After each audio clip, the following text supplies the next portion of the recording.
vrai quand un service social devient une espèce d'administration qui se justifie par elle-même, alors que le but d'un service social, c'est que la pauvreté n'existe plus. C'est que, alors elle parle très fortement en termes de réintégration dans le corps social. Alors je vous le souligne parce que ça nourrit aussi toute une pensée eucharistique à travers ça, une pensée du corps. Ça c'est des jolies choses sur les visites.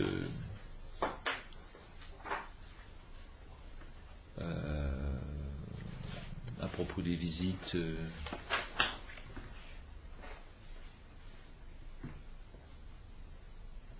on arrive à définir que la visite est le passage des relations de rencontre aux relations choisies. Je m'explique. Vous prenez chaque matin votre train de banlieue, vous y rencontrez des gens, vous ne les avez pas choisis. Vous arrivez chaque matin dans le même bureau, vous y rencontrez les mêmes collègues, vous ne les avez pas choisis. Mais la visite, alors je ne sais plus où il dit ça, en gros la visite, c'est une relation choisie. Le fait d'aller chez les gens choisir. Très belle image du foyer là aussi. Enfin bon, je ne vais pas vous lire, je vous ai mis quelques post-it pour Ah oui, encore une chose sur la visite, c'est la confiance. Alors toujours dans l'idée de, vous voyez, vous imaginez l'assistante sociale qui va chez les gens, il faudrait que nous comprenions, nous les assistantes sociales, que lorsqu'une femme nous a parlé de sa vie, de ses enfants, de ce qui la tourmente, elle est comme la certitude que nous sachions son nom. C'est instructif pour nous, les prêtres. Il faudrait que nous comprenions que lorsqu'une femme nous a parlé de sa vie, de ses enfants, de ce qui la tourmente, elle est comme la certitude que nous sachions son nom. On ne peut pas du tout écouter anonymement les gens, quoi. Voilà. Donc c'est très fort, sa pensée. Une pépite, comme ça. Sur un texte un petit peu difficile à publier, mais qu'on a quand même publié, sur le service de l'homme. L'homme perd sa joie dès qu'il la cherche. L'homme perd sa joie dès qu'il la cherche. Si je cherche ma joie, quelque part, je suis centré sur moi, quoi. La joie ne se trouve que dans d'autres choses, en fait. Elle ne se trouve pas en elle-même, quoi. La joie, c'est bien le résultat d'un don et d'un amour donné, reçu. Voilà. L'homme perd sa joie dès qu'il la cherche. Je trouvais ça très bon. C'est assez fulgurant, voilà, typique. Je vous donnerai des petits documents, ceux qui n'ont pas l'image de la béatification, l'association, le flyer des dernières productions, et puis les œuvres complètes, on verra. Le thème principal ce soir, finalement, c'est l'adoration. Je n'ai pas pris 36 choses, parce que j'ai pensé que c'était assez essentiel. Donc, je vais vous raconter la fin de la guerre, et puis la grande décision qu'elle a prise d'arrêter son travail. Et puis on va regarder ça à la loupe à travers justement ce qu'elle a écrit dans la foulée. Ce sont vraiment deux textes de 1946. Alors là, c'est clair. Donc on va regarder à la loupe les années 45-46. Et puis après, je continuerai le récit de sa vie jusqu'à sa mort, en 64. En ayant simplement eu l'ambition de vous donner envie d'aller plus loin, bien sûr, puisque c'est une œuvre immense, je tiens à témoigner de ça.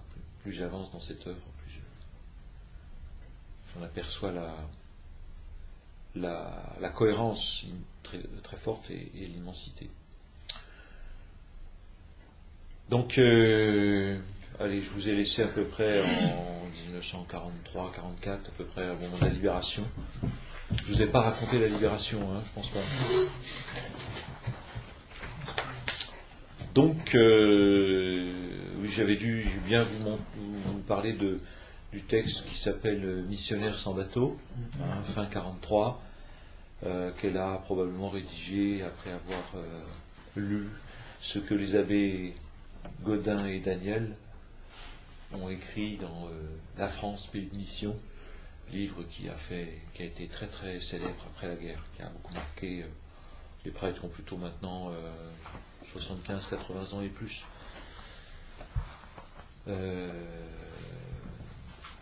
Donc Madeleine a écrit Missionnaire sans bateau, elle le termine en la fête de Saint Jean l'Évangéliste, donc 27 décembre 1943.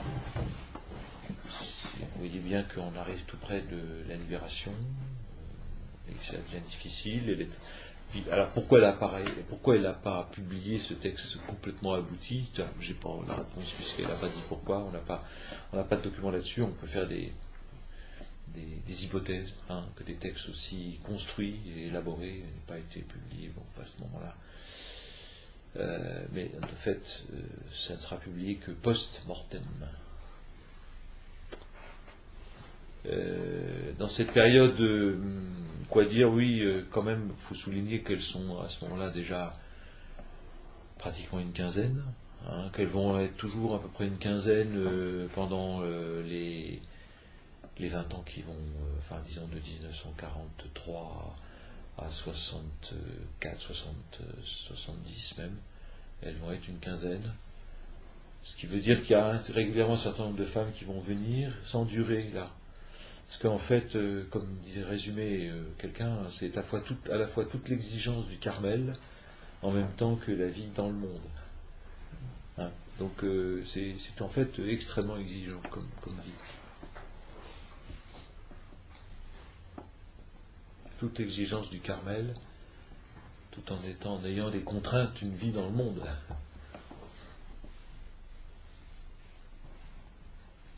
Et ça, quand elle a créé ces équipes, elle avait en tête l'idée de développer ça comme on développe une congrégation religieuse ou Pas du tout. Non, elles ont développé cela comme une vie laïque. Oui, mais elle imaginait que ça se développerait ou l'idée que 15 personnes c'était... Ouais, mais ils ont toujours eu du mal. Quand le projet avait vu jour, qui s'était précisé en 32-33, il y a eu pratiquement jusqu'à une dizaine de femmes qui étaient partantes. Finalement, ils en étaient 3 à partir.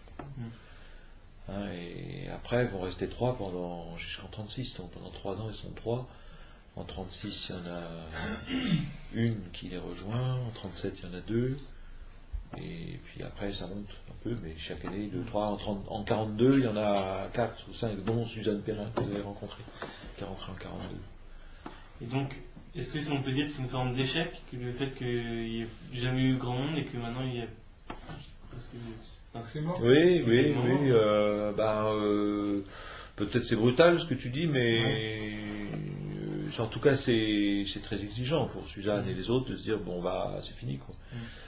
Je ne sais pas si c'est un échec ou si c'est plutôt que ça met en œuvre des petites cellules d'église qui se marcotent et se font de façon créative.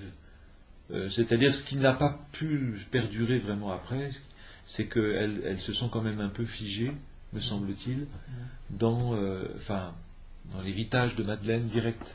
Or Madeleine, Suzanne nous a elle-même dit, elle l'a sorti un jour, on rappellerai toujours, Madeleine nous répétait souvent, l'avenir des équipes est le dernier de mes soucis.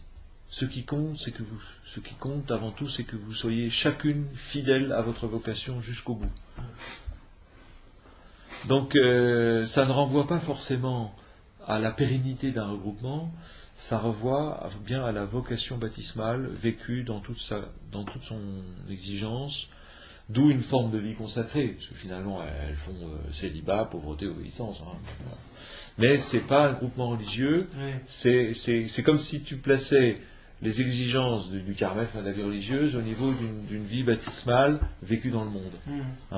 Donc c'est la vie baptismale de chacun, y compris avec le fait qu'elle tient à ce que ça soit vécu ensemble. Donc effectivement, ça amène à se rapprocher d'autres personnes, parce qu'on ne vit pas l'évangile tout seul. C'est pour ça qu'elles n'ont pas été dans des instituts séculiers. Dans les instituts séculiers, les gens sont plutôt répartis un peu aux quatre coins, puis se regroupent pour des temps de réflexion, de fraternité,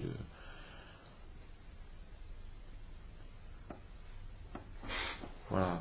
Mais c'est un peu mystérieux quand même que effectivement il y a eu une espèce de. Non, mais il ne les a pas pris, quoi. Dans ce sens-là. Oui, tout à fait. Mais comme Charles de Foucault, finalement. C'est après, ça se redéveloppe après avec d'autres, avec le Père Royaume, avec la mère Magdeleine, si vous connaissez Charles de Foucault.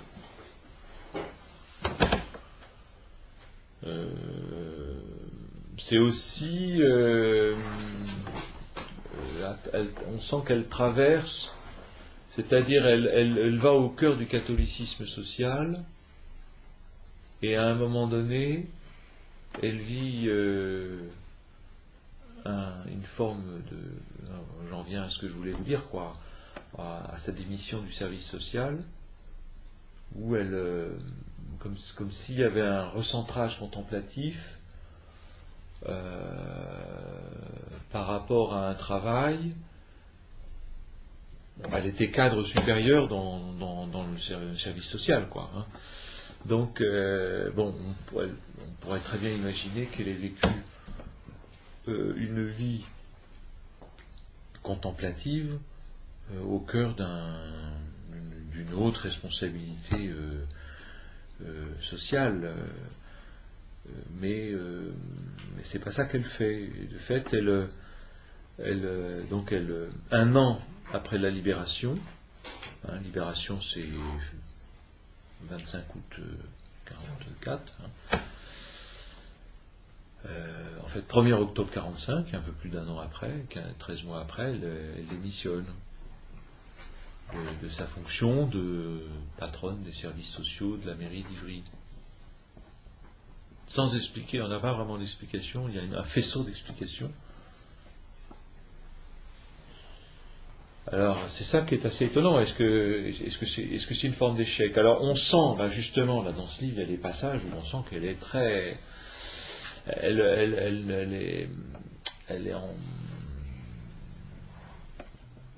n'aime pas l'évolution. Elle sent que le service social se carriérise, que se fonctionnarise au sens péjoratif du terme, quoi. Que les gens mettent trop de rouages, que les services sociaux mettent trop de rouages devant les pauvres, quoi. Trop de rouages, de complications, de relais. Alors il y a sûrement un élément comme ça. Il y a peut-être une forme de... Pardon ? Ça se bureaucratise. Ça se bureaucratise. Elle sent que le service social se bureaucratise. Et puis c'est une femme qui l'a vécu, au fond, elle est plongée dedans pendant la crise économique avant la guerre, puis pendant la guerre. Donc dans des circonstances, à chaque fois, exceptionnellement difficiles. Alors après, ils vont voir arriver des gens qui vont prendre les choses de façon peut-être moins combative. D'ailleurs, son livre d'assistante sociale, comment s'appelle-t-il ? Veillée d'armes. Donc elle est constamment dans une situation de combat. C'est un combat pacifique, mais c'est un combat quand même. C'est un combat au secours d'une population en grande souffrance. Alors je pense qu'elle peut pas rentrer après dans quelque chose qui va ronronner autour avec des horaires de bureau, tout ça. Là-dedans, elle rêve de mettre en place des résidentes. Ce seraient des assistantes sociales qui justement animeraient une maison.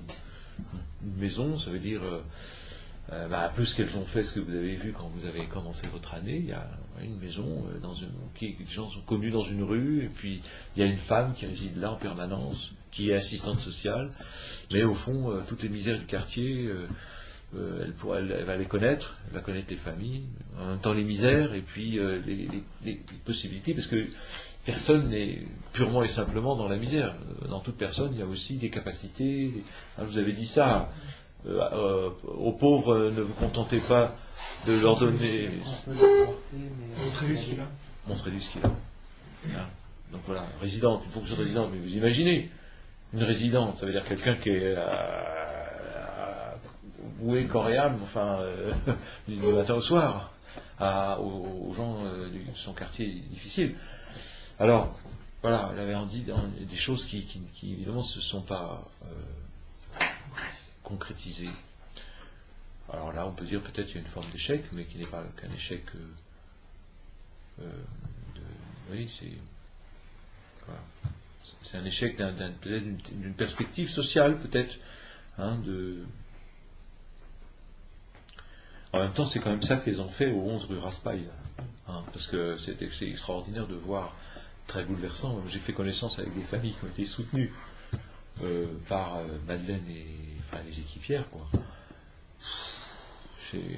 C'est très très impressionnant.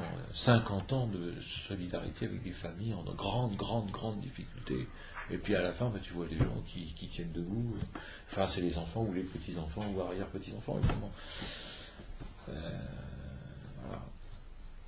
Alors, c'est pas un échec, ça, quoi. C'est minuscule, par contre. Mais, vous savez, des fois, il faut s'embarquer.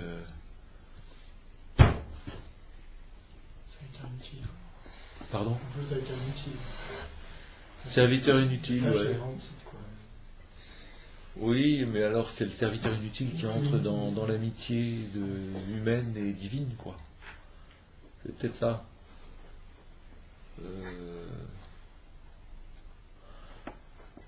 Bon, alors il y a cet aspect-là, hein, par rapport au métier, il ne veut pas rentrer dans une bureaucratie.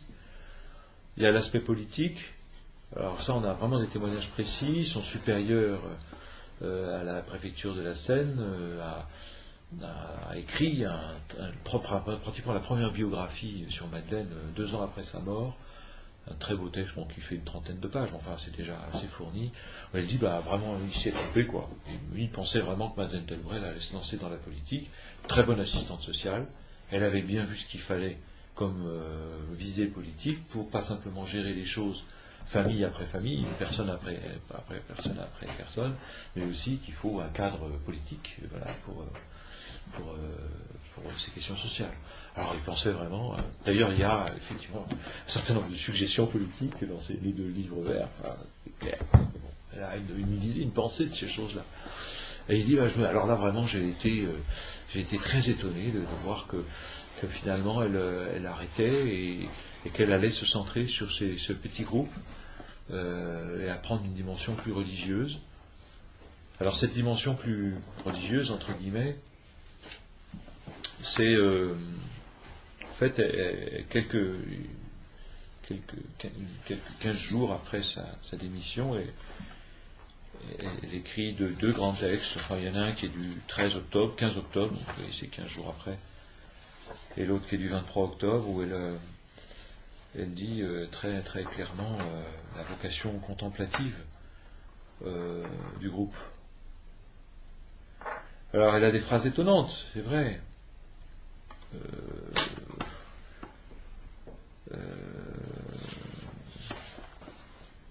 Faut que je retrouve. Alors j'ai tellement souligné de choses, c'est dramatique, Olivier, c'est pareil. Parce que en fait, j'ai travaillé pour la position, mais j'ai pas le droit de la sortir la position, alors je l'ai pas amenée. J'aurais dû quand même faire un petit tiré à part des bonnes pages. En gros, elle explique à ses sœurs, à ses compagnes, que leur vocation est d'abord contemplative. Elles sont comme les carmélites et les clarisses, mais dans le monde.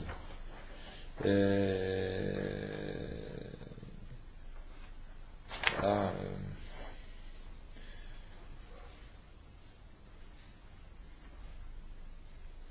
Alors voilà, cette vocation aujourd'hui, je voudrais que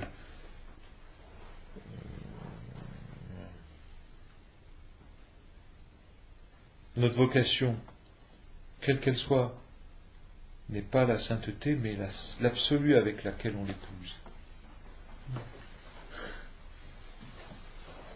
Quand on dit la vocation à la sainteté, il dit attends, non, c'est l'absolu avec laquelle on épouse ce qui nous arrive, ce qui nous est donné de la part du Seigneur, qui lui seul est saint.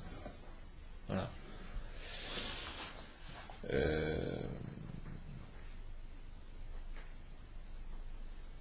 faudrait que je trouve les bons passages, mais j'en ai tellement souligné.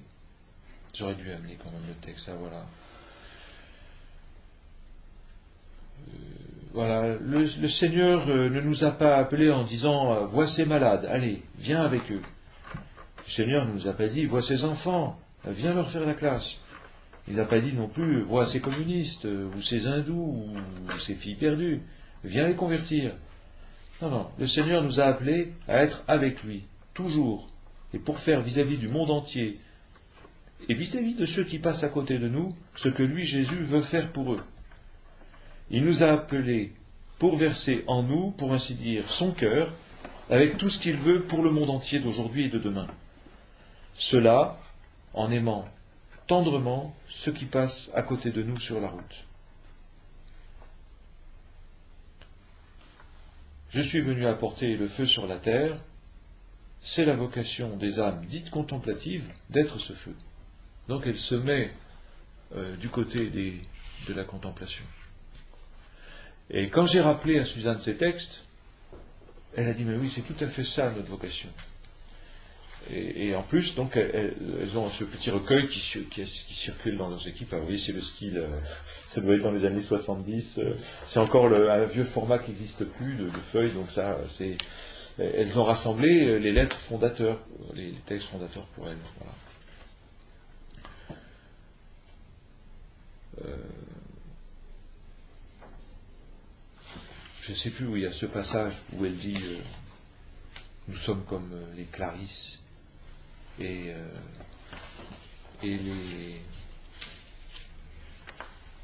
Carmélites. Et puis un peu plus loin,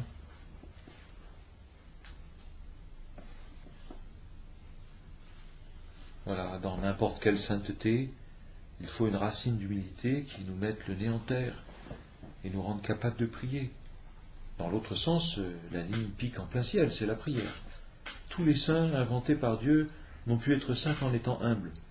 Dieu seul a une sainteté de justice. Nous avons une sainteté d'humilité. Tu es celle qui n'est pas. Et si tu es celle qui n'est pas, pourquoi passer tant de temps à discourir sur nous? Notre maison prend des allures de tremblement de terre, nous statuons sur nos fautes, nous instaurons un drame à l'occasion d'un embranchement de notre vie, d'un échec ou d'une responsabilité. Le fait de nous trouver pécheurs nous trouble alors que c'est une chose entendue d'avance. Mais oui, nous sommes pécheurs. S'humilier, ce n'est pas une chose active, c'est un état de fait. Vous voyez la veine dans laquelle elle va déployer leur vocation en reconnaissant que c'est ça, dès le départ, ce que je vous avais dit peut-être la semaine dernière, nous ne sommes pas tant des actifs que des agis mus par l'Esprit Saint. Et qu'elle veut constamment situer, au fond, elle est au fond, un peu comme Thérèse de Lisieux qui dit au cœur de l'Église, dans l'Église ma mère, oui, je serai l'amour. Dans l'Église ma mère, au cœur de l'Église ma mère, je serai l'amour. Il y a une espèce aussi dans ce charisme de Madeleine qui est sur ce point, au fond, ce point sensible de toute vie chrétienne, qui toujours est reprise, parce que l'amour veut agir. L'amour, mais alors, dès que j'agis, je reprends les choses à mon compte. Et j'oublie que c'est le Seigneur. Et qui va être dans la sainteté vraiment pour être agi par Dieu en toute chose? Donc je crois est-ce qu'elle comprend ça à ce moment-là? Je ne sais pas. Mais de toute façon, elle est sortie de la guerre, la donne devient différente. Donc, voilà, elle arrête quand même 12 années d'exercice du métier, de 1933 à 1945. Il y a encore d'autres explications là-dessus. C'est le fait que ses compagnes trouvaient qu'elle n'avait pas beaucoup de temps pour les équipes, quoi. Il fallait quand même quelqu'un qui soit permanente, puisqu'elles étaient, je vous dis, une quinzaine, et qu'en plus il y avait d'autres femmes qui frappaient à la porte. Vous voyez.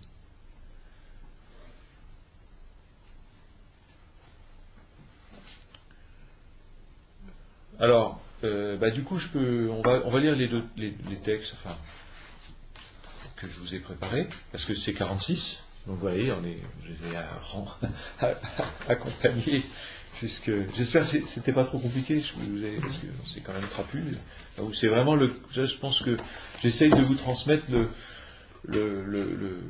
vraiment le charisme, quoi. Et pourquoi, au fond, pourquoi c'est pas devenu une congrégation? Peut-être parce que ça veut dire autre chose à la vie chrétienne, qui est nous qui sommes des actifs, nous devons d'abord être des agis. Et toutes les différentes phases, y compris dans le dialogue avec les communistes, où finalement il y a Bon, je m'embarque pas sur les communistes parce que sinon je vais me disperser. Attendez, alors le problème c'est que j'ai souligné des trucs ici. Voilà, bon, voilà, page 1. Et puis, page 2.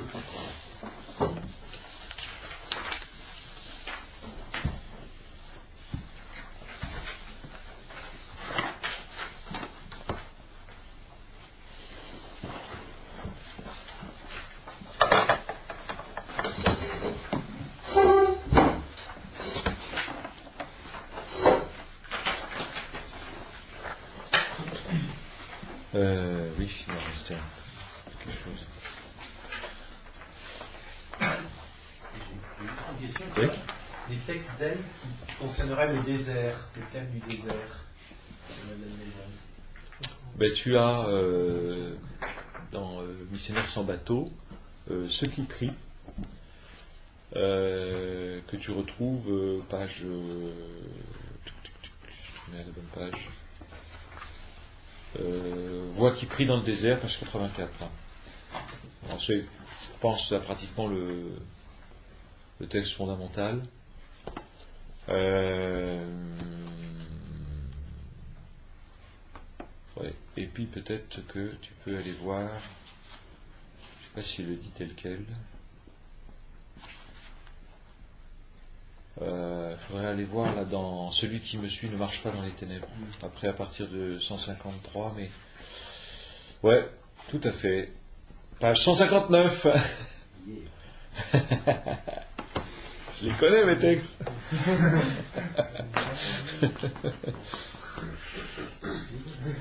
Volontiers nous laisserions à ceux qui ont opté pour le désert la plénitude d'un message qui a été vécu et prêché dans l'épaisseur la plus intime du monde. Bon, enfin, il faut que tu lises. Mais ouais. Enfin, c'est surtout la première citation, la première référence. Et je ne sais pas s'il y a des thèmes sur le temps qui passe. Oui. Sa fameuse phrase. Il y en a qui tuent le temps, d'attendre que le temps les tue. Ah ouais. Est-ce qu'il y a des réflections plus systématiques sur la durée, sur le temps, sur le. Oui. Je sais pas si elle a écrit là-dessus. Oui. Dans Nous autres gens des rues. Oui, elle a réfléchi sur le temps, bien sûr. Nous avons la superstition du temps, dit-elle à un moment donné. Oui. S'il y a des bonnes pages de Nous autres gens des rues, il faudrait que je te les retrouve. Mais Non, alors ça va peut-être nous en faire. Oui.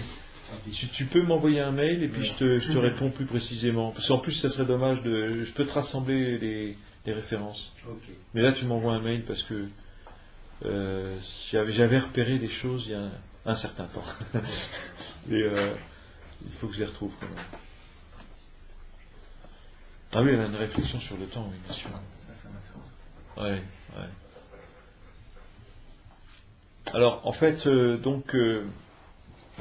il y a la première page, c'est un extrait de Communauté selon l'Évangile, et puis après on ira dans le tome 7, Pourquoi nous aimons Charles de Foucault. Il y a quatre textes plus courts.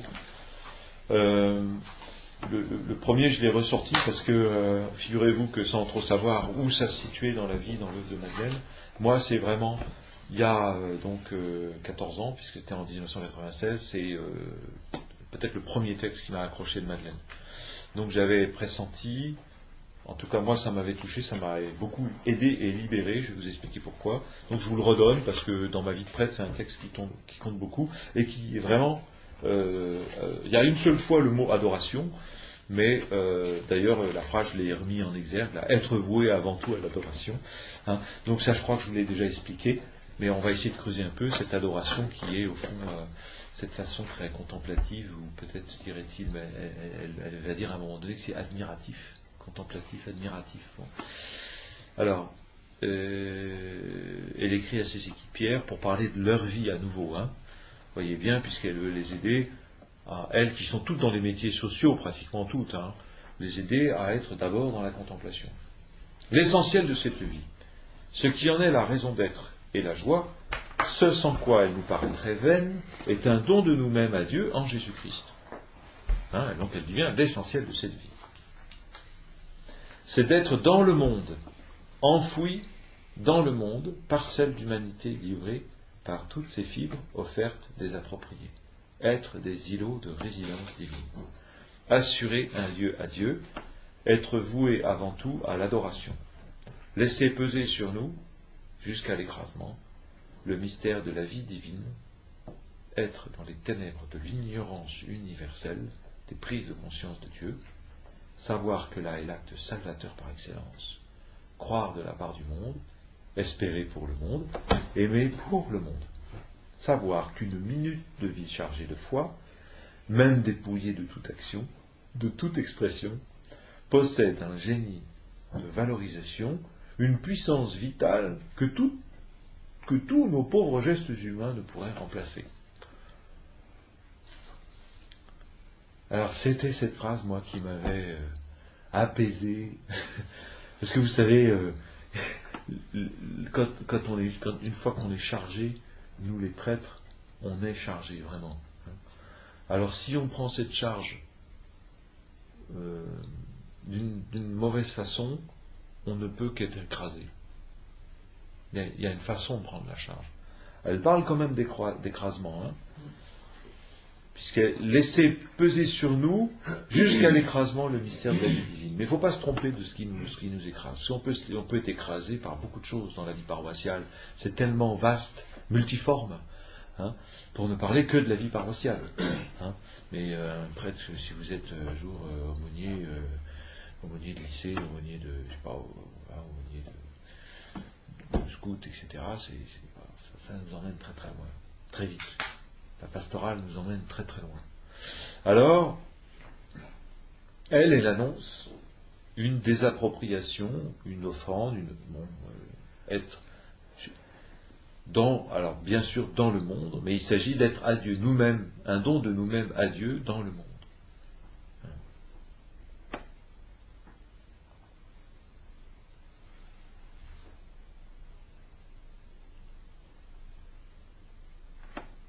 Je laisse résonner pour vous tout ça, mais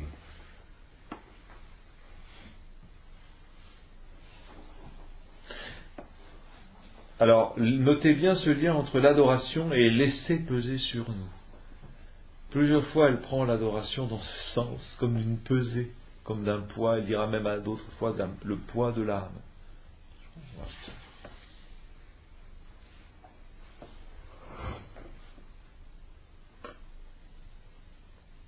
Le reste est un surplus nécessaire, mais nécessaire comme une conséquence. Alors le reste, dans le texte en entier, le développe. Le reste, c'est tout ce qu'on appelle, en sens classique, les vertus. La justice, la prudence, la tempérance, la douceur, la patience, l'humilité. Non, l'humilité, c'est un peu différent pour elle.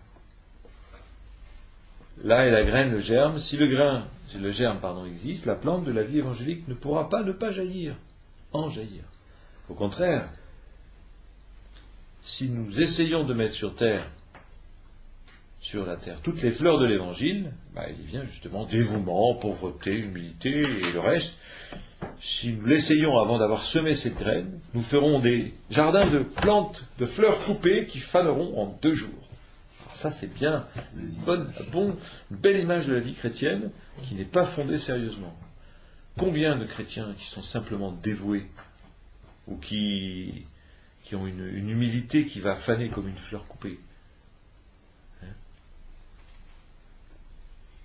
Donc la fondation, c'est d'abord dans cette attitude d'être voué avant tout à l'adoration, laisser peser sur nous jusqu'à l'écrasement le mystère de la vie divine. Image forte qui se succède quand même là, être des îlots de résidence divine. C'est à cause de Dieu que nous aimons le monde.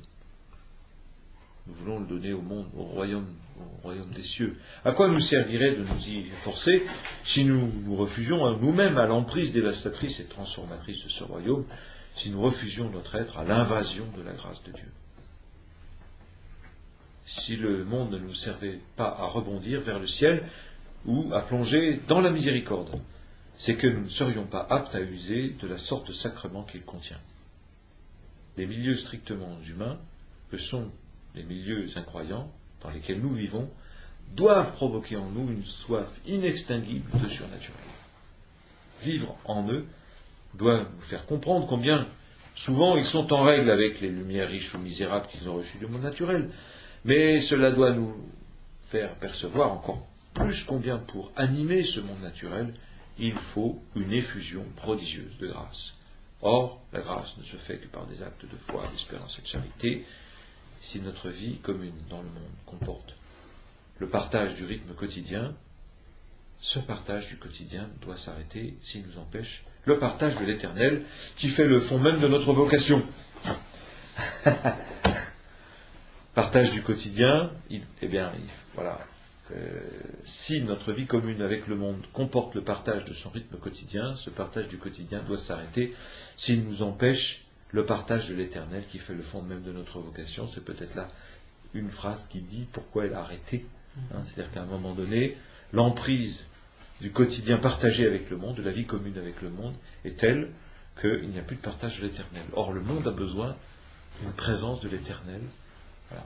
D'où cette nécessité de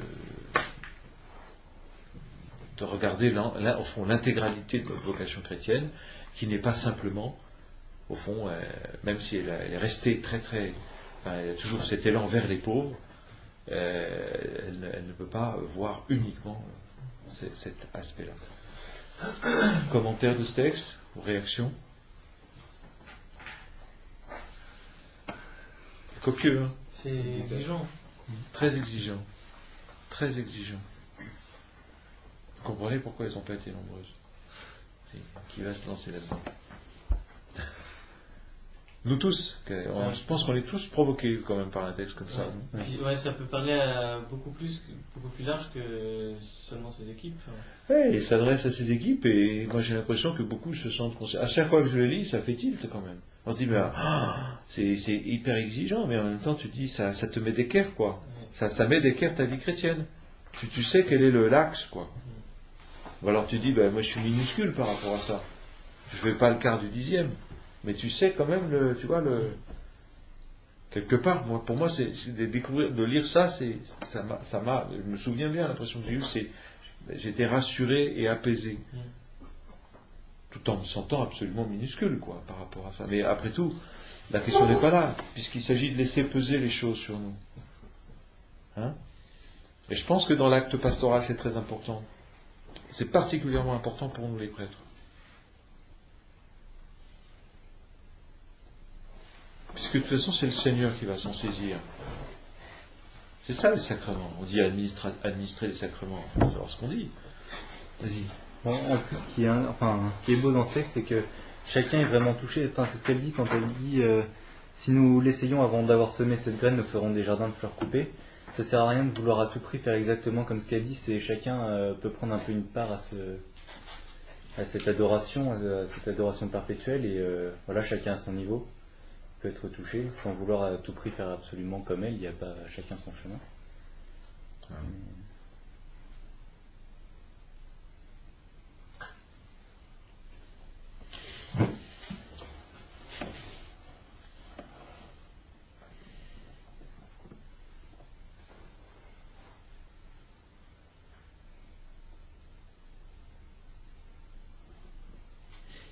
À quoi sert le monde? À rebondir vers le ciel ou à plonger dans la miséricorde?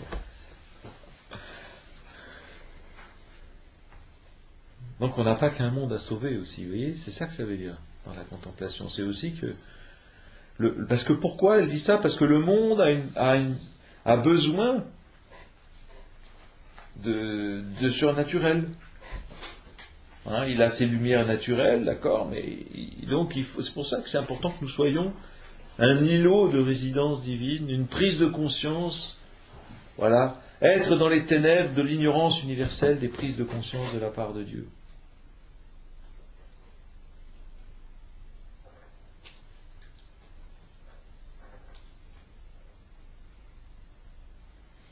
Soif de surnaturel.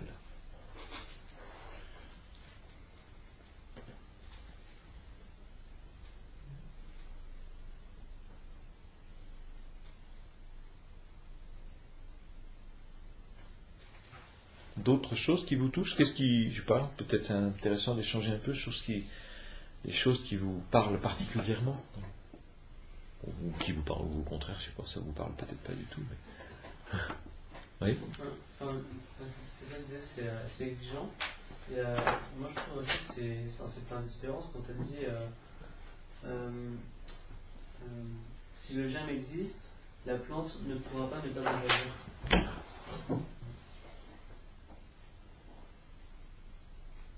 C'est une immense confiance et une grande sûreté finalement de si le germe existe. C'est vrai que c'est très apaisant, vous avez dit ça. C'est s'abandonner complètement.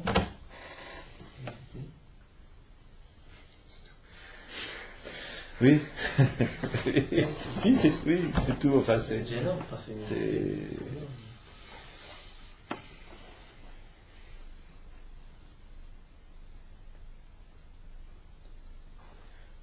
Voilà, donc je suis particulièrement heureux de vous le partager puisque ça fait partie de mon itinéraire.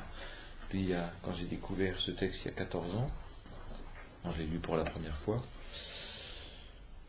Maintenant, venons-en à un passage plusieurs passages du tome 7 où il est question de l'adoration à nouveau, bien sûr, toujours, mais à travers ce qu'elle dit du père de Foucault.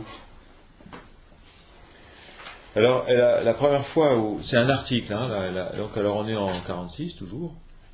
C'est ça qui est impressionnant, c'est que j'ai pris conscience peu à peu que c'est vraiment passé quelque chose en 45-46, parce que c'est grand, c'est à ce moment-là où elle développe cette pensée de l'adoration. Pour lui, le père de Foucault, l'oraison ne dispensera jamais de l'adoration. Adoration pure, dit-on dans un de ses horaires. Et plus loin, oraison pure. Et cela montre bien que ce sont deux choses pour lui. De même que la reconnaissance ne dispense pas de l'admiration, il admire Jésus parce qu'il est Jésus. Il est une sorte d'extatique. Une sorte d'extatique ordinaire qui a, une fois pour toutes, fixé sa résidence hors de lui-même. Il suffit, comme but à sa vie, d'être posé quelque part, le plus loin possible parmi les infidèles, pour adorer Dieu et son Fils Jésus-Christ. Bon, alors il faut un peu expliquer quand même tout ça.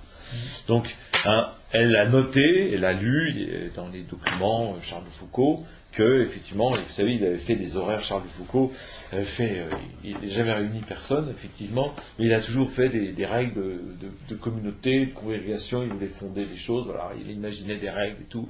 Et alors, et puis pour lui-même, il avait aussi, forcément, il avait des règles de vie. Et donc, elle note qu'effectivement, il y a chez lui adoration pure et oraison pure. Donc, il distingue les deux choses. Alors, on peut se demander, alors, comment il distingue, mais elle emploie, c'est la phrase suivante, pour dire que ce sont deux choses. La reconnaissance ne dispense pas de l'admiration. La reconnaissance, c'est plutôt l'oraison. Dans l'oraison, j'écoute, et j'essaye d'entendre ce que le Seigneur me dit dans l'oraison. Tandis que dans l'adoration, elle traduit en termes d'admiration, le père de Foucault admire Jésus parce qu'il est Jésus. Le texte est un peu plus développé que ça. Tac, j'arrive au bon endroit, puisque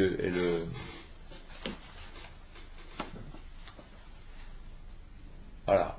S'exhaler devant Dieu en pure perte de soi-même, dit Charles de Foucault, citant Bossuet, de toute sa vie se dégage un extraordinaire caractère de gratuité.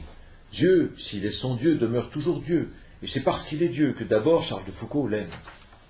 Voilà. L'adoration, c'est aimer Dieu parce qu'il est Dieu. Pas pour son action, pour son amour, c'est parce qu'il est Dieu. Et donc, voilà. Ça m'a intéressé de voir qu'elle le retraduit en termes de...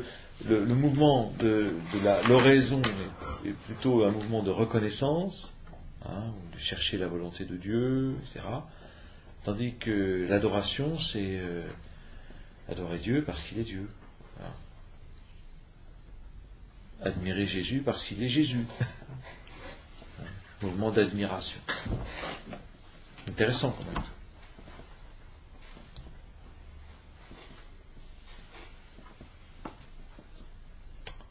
Intéressant aussi de voir où elle situe les racines de l'adoration. Parce que, à mon avis, des fois, nous, on va trop vite. Quand on a idée adoration, c'est tout de suite adoration eucharistique. Oui, bien sûr. Et l'adoration eucharistique, c'est tout de suite l'ostensoir, etc. Attendez, il y a le tabernacle. Bon, on va voir ce qu'elle va dire. Le père de Foucault nous a vraiment éclairé d'une clarté nouvelle, le premier commandement de Dieu à l'humanité: un seul Dieu tu adoreras. On a souvent comparé la prière à une respiration. À travers les écrits du père de Foucault, l'adoration se précise comme le poids de l'âme, comme ce qui la met en face de son Dieu dans son attitude humaine. Alors, déjà dans le texte précédent, vous aviez laissé peser sur nous, jusqu'à l'écrasement, le mystère de la vie divine. Là, il y a une idée de peser aussi, mais c'est très important dans la spiritualité de Madeleine. La pesée, ça fait partie de sa compréhension de l'incarnation. L'incarnation, ça descend. Donc, pour elle, ce qui descend, c'est quelque chose qui a du poids. Pour ça descend, il faut qu'il y ait un poids. Voilà. Donc, la pesée, le poids de l'âme, comme ce qui la met en face de son Dieu dans son attitude humaine. Cette attitude de créature vis-à-vis de son Créateur, nous pensons que c'est celle qui convient que nous prenions, de façon urgente, dans notre monde inverti vers l'homme, détourné de sa fin. Voilà. Être dans une attitude où on va laisser peser l'âme étant toujours chez Madeleine aussi, et c'est ce qui est l'âme, c'est ce qui est épouse de Dieu. C'est d'ailleurs son expérience mystique, c'est ça, c'est que l'âme est épouse de Jésus, d'ailleurs pour elle c'est Jésus, et donc il y a quelque chose qui va peser en nous. Et voilà ce qui convient, dit-elle, parce que le problème du monde, c'est qu'il est inverti vers l'homme. Inverti voulant dire l'homme est tourné vers l'homme, quoi, au lieu d'être tourné vers Dieu. Et c'est pas ça convient pas. Alors, c'est vraiment Madeleine d'Alurel, au coude à coude avec les communistes, qui sont complètement invertis vers l'homme. Même eux, ils rajoutent un grand H. Alors c'est plus, d'ailleurs, ce sera plus l'homme, ce sera en fait l'idéologie de l'homme, quoi. Mais c'est une inversion qui est absolument dramatique. Qu'elle connaît. Là, il faudrait dire d'autres choses, mais ce n'est pas l'objet de ce soir. Il est indispensable que beaucoup d'entre nous s'y vouent. C'est comme un besoin du corps mystique en ce moment où l'Esprit Saint pousse tant de vocations vers la poursuite des hommes perdus, où tant de chrétiens pressés par la charité du Christ regardent éperdument ceux qui sont égarés pour se faire tout à tous, hormis le péché, pour aller les chercher aux limites extrêmes de leur éloignement, de leur égarement. Il en faut d'autres tournés vers Dieu. Et nous pensons qu'à l'intérieur même de la pâte humaine, il faut des hommes d'adoration, si persuadés de la nécessité de leur tâche, que même privés de toute action sur leurs semblables, même ignorant des besoins précis de leurs frères, ils sauraient qu'ils répondent à l'essentiel de leur vocation en répétant à Dieu dans nos déserts, Olivier, dans nos déserts contemporains, dans nos métros, dans nos routes, dans nos maisons et dans nos fermes, vous êtes celui qui est, nous sommes ceux qui ne sont pas. Dieu seul tu adoreras, Dieu seul est. C'est ça que ça veut dire. C'est ça l'adoration, Dieu seul est. Ça ne veut pas dire que nous n'existons plus, il n'y avait pas plus vivante que Madeleine, il n'y avait pas plus animée qu'elle, mais Dieu seul est. Je suis animé parce que je suis quelque part en Dieu, voilà. Oui, tout à fait. Bon voilà, donc ça c'est un deuxième passage qui est 3 pages après le premier, c'est page 109, et qui me semble extrêmement important aussi. Là aussi, moi j'éprouve un apaisement à entendre cette expression, le poids de l'âme. Parce qu'on voudrait toujours s'élever, vous savez. Alors le poids de l'âme, ça dit bien aussi l'attitude humaine. Il la met en face de son Dieu dans son attitude humaine, y compris avec tout ce qui est humain, trop humain. Oui. Justement, excusez-moi, je ne comprends pas exactement le poids de l'âme. On pourrait considérer ça comme quelque chose d'assez négatif, avec son attitude humaine, c'est le côté un peu... C'est ni négatif ni positif, c'est le réel, c'est plus que... Tu vois, c'est pour... Parce qu'on pourrait avoir tendance, nous, à dire, ce qui va nous élever, c'est le positif, ce qui va nous abaisser, c'est le négatif.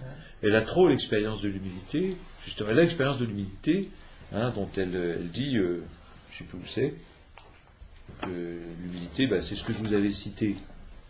Oui, le fait de nous trouver pécheurs nous trouble, alors que c'est une chose entendue d'avance.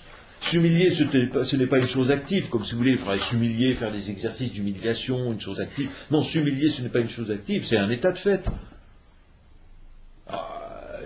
L'oraison, c'est infernal. Enfin, il y a des moments où l'oraison, on n'y arrive pas, quoi. On en est humilié. On tournicote dans nos machins, on essaie de donner des méthodes de pédagogie, mais non, mais on en est tous là. On a beau être des vieux briscards de l'oraison, c'est comme ça. Mais c'est le poids de l'âme. Soyez paisibles par rapport à ça. Parce que Simone Veil appelle la pesanteur et la grâce, finalement. Peut-être, oui.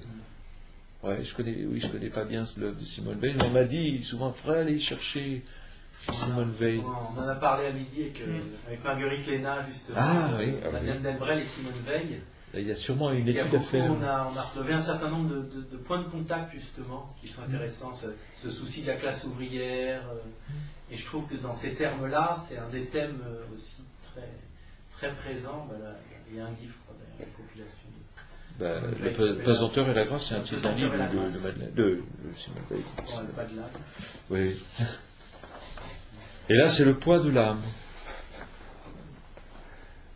On est un peu pesant, quoi. C'est peut-être péjoratif, ça peut être négatif. Il est un peu lourd, le gars, hein, là, vraiment. Où on s'est senti lourd, quoi. Mais, justement, soyez apaisés par rapport à ça. Bien sûr qu'on a de la lourdeur, mais... Justement, elle essaye pas de faire du tri entre négatif et positif, quoi. Non, il faut prendre tout le paquet. Hein? Elle dessine un peu ce qui est... Ouais. J'ai l'impression que c'est le frère le plus fort. Oui, elle dessine, vas-y, si. Non, c'est plus une image qu'elle donne plus que quelque chose de... Oui. Elle n'essaye pas de valoriser telle ou telle chose. Elle dessine une image qui permet d'y aller en entier. Or, souvent, je trouve qu'on risque dans la vie spirituelle de vouloir faire le tri nous-mêmes. Il n'y a que le Seigneur qui fera le tri, hein. C'est lui qui nous purifie, c'est pas nous. Donc le poids de cette âme, on n'a pas essayé de s'en débarrasser.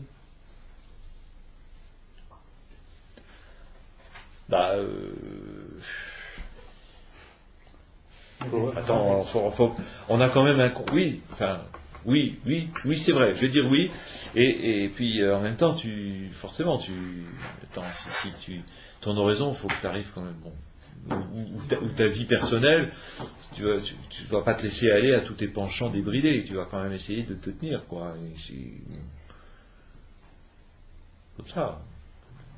Il faut le vivre rendu, en fait. C'est venez à Il faut le venir rendu. Ouais. Du fardeau. On peut aspirer à la légèreté, mais il faut vivre avec le poids de l'âme sans... Oui. Sans venez à moi, vous tous qui peinez sous le poids du fardeau. C'est tout à fait une des choses qui se trouve dans leur engagement. Je l'ai publié là à la fin de l'étude que j'ai faite.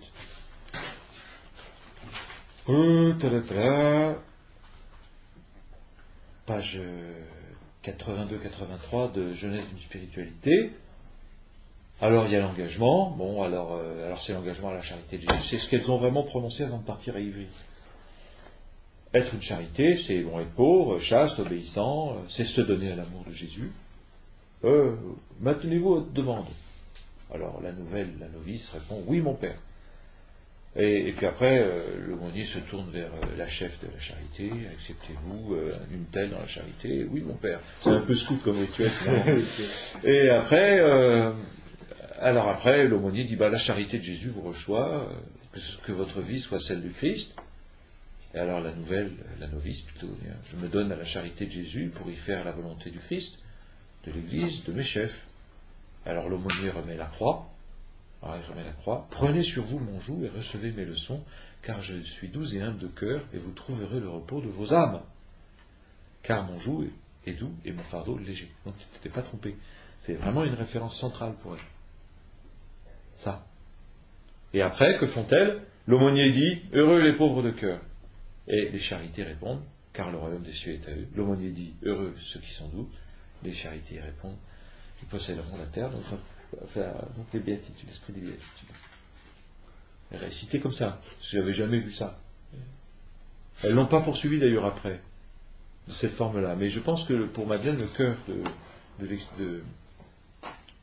voilà, c'est le cœur contemplatif, c'est-à-dire voué à l'adoration d'abord, est là. Bon, ça va? D'autres choses que vous précisez? Oui. Est-ce que le pot aussi dont on parle, c'est pas aussi enfin, un peu ce qui pousse à l'adoration et qui justement est déposé à Dieu dans l'adoration? Oui. Oui. Ben oui, puisque au fond, enfin, pour moi, un point une façon très importante d'être dans l'oraison, c'est de tout ce qui tournicote, tout ce qui tourne, ben de l'offrir au fur et à mesure à Dieu, même si ça continue à tourner. C'est pas forcément pesant d'ailleurs ce qui tournicote, c'est plutôt satellisé quoi. Et là, c'est pas très pesant, mais il y a quand même des choses qui pèsent.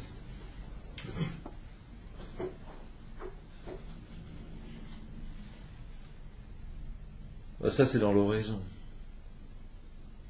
L'adoration,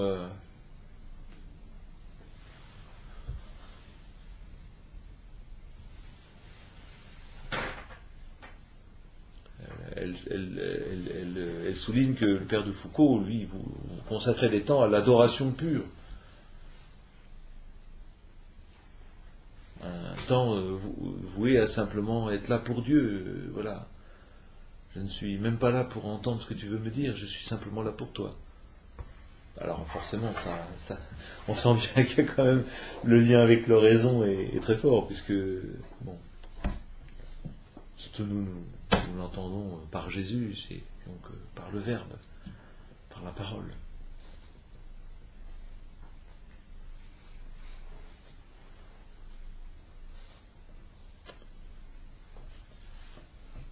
Je ne sais pas si ça répond. Est-ce que tu veux? Voilà.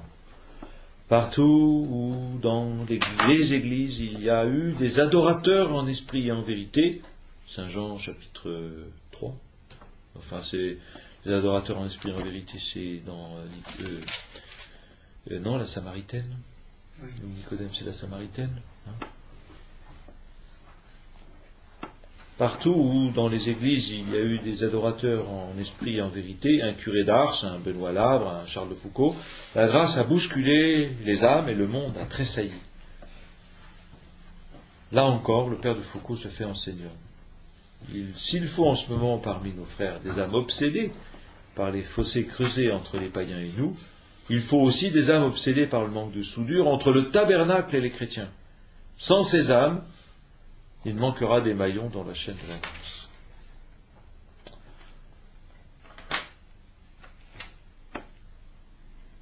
Comprend-on assez actuellement qu'une des raisons d'être profonde des paroisses, c'est ce blottissement des chrétiens près de Dieu avec nous? Ne manque-t-il pas dans nos paroisses ce ressort secret qui déclencherait l'expansion de la grâce parce qu'il manque ce recours ardent au Christ présent parmi les siens? Ah!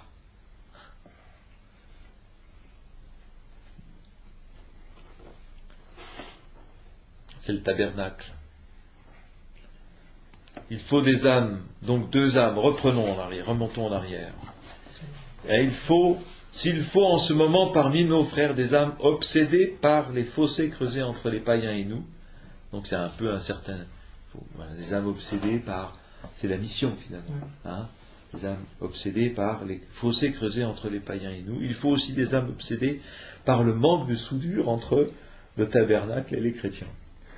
Sans ces âmes, il manquera des maillons dans la chaîne de la grâce. Comme si elle avait l'idée qu'il faut au fond des gens. Alors l'image est forte, quoi, parce qu'au fond, il faut des gens qui aillent on dira, traditionnellement, on dira, il faut aller visiter le Saint-Sacrement. Je pense qu'elle a ça dans l'idée. Elle le faisait régulièrement, elle allait à la paroisse visiter le Saint-Sacrement. Et en fait, dans sa vie, elle tenait les deux. Ah bah oui, ça c'est clair. Elle, oui. Et ça veut dire qu'elle invite chaque chrétien à venir. Parce que là, elle sépare un peu les rôles. Ouais. Elle sépare un peu les rôles. Un peu. Elle tranche un peu parce que elle est aussi dans une période où justement les choses vont se disjoindre. Et dramatiquement même, puisque après c'est au point. Je vous l'ai raconté ça, non? Non. Ce chapitre-là. Donc il y a Pourquoi nous aimons Charles de Foucault a été publié en 68. Il y a les chapitres qui précèdent sur l'adoration quand même. Mais le chapitre sur l'Eucharistie a été sorti, a été viré. Où il est question d'être soudé au tabernacle finalement. Alors, c'est assez dramatique, parce qu'on s'aperçoit à travers la publication de l'œuvre de Madeleine Delbrel qu'il y a une rupture au niveau de l'Eucharistie. Comme s'il disait, bon, c'est la rupture justement entre, au fond, elle sent bien, elle, qui dit, bon d'accord, il faut des gens, au fond elle veut être pédagogique, il faut des âmes obsédées par les fossés creusés entre les païens et nous, donc il faut, au fond, cet élan missionnaire, mais elle dit, oui d'accord, mais au fond, de toute façon, il y a l'Eucharistie. Hein,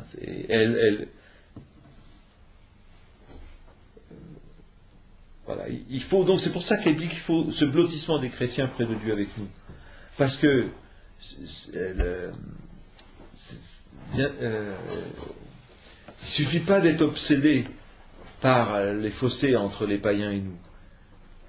Et c'est pas nous qui nous élançons vers les païens. Elle comprend que ça, au fond, c'est une erreur. C'est le Christ qui s'élance.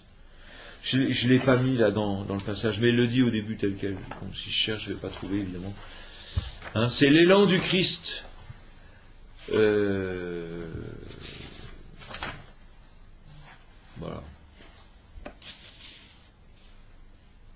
Bon, je ne vais pas le retrouver. C'est l'élan du Christ vers le monde. Il n'y a pas les gens qui font de l'adoration, puis après qui vont aller auprès des païens, pour reprendre ces expressions, c'est un peu choquant peut-être pour nous, mais enfin bon, c'est comme ça qu'elle dit.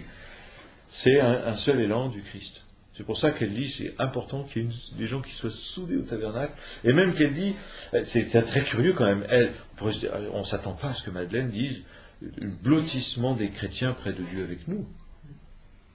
Pour être missionnaire, il faut que les chrétiens soient blottis. C'est ça la vocation. Une des raisons profondes des paroisses, c'est ce blottissement des chrétiens près de Dieu avec nous. C'est l'Eucharistie, ça. Ça a été viré en 68. C'est même dur à découvrir maintenant, quoi. Parce que ça, c'est quand même une des fractures dans l'Église. Et attention, si on refait de l'adoration aujourd'hui, il faut bien savoir comment on le fait quand même. C'est d'abord un souffle missionnaire, l'adoration. Vous voyez là, c'est clair, quoi. C'est clair et net. Il n'y a pas l'adoration puis la mission. Il y a un seul élan du Christ. Qu'est-ce que c'est que l'hostie? C'est Dieu qui se donne à qui? Pour nous et la multitude. Alors, il y a un seul élan. Comprenez bien ça. C'est pour ça qu'à la messe, on est envoyé. Mais à la fin de la messe, on est envoyé. Et que toujours, on rappelle le sang de l'alliance nouvelle et éternelle qui sera versé pour vous et la multitude, en rémission des péchés. Oui.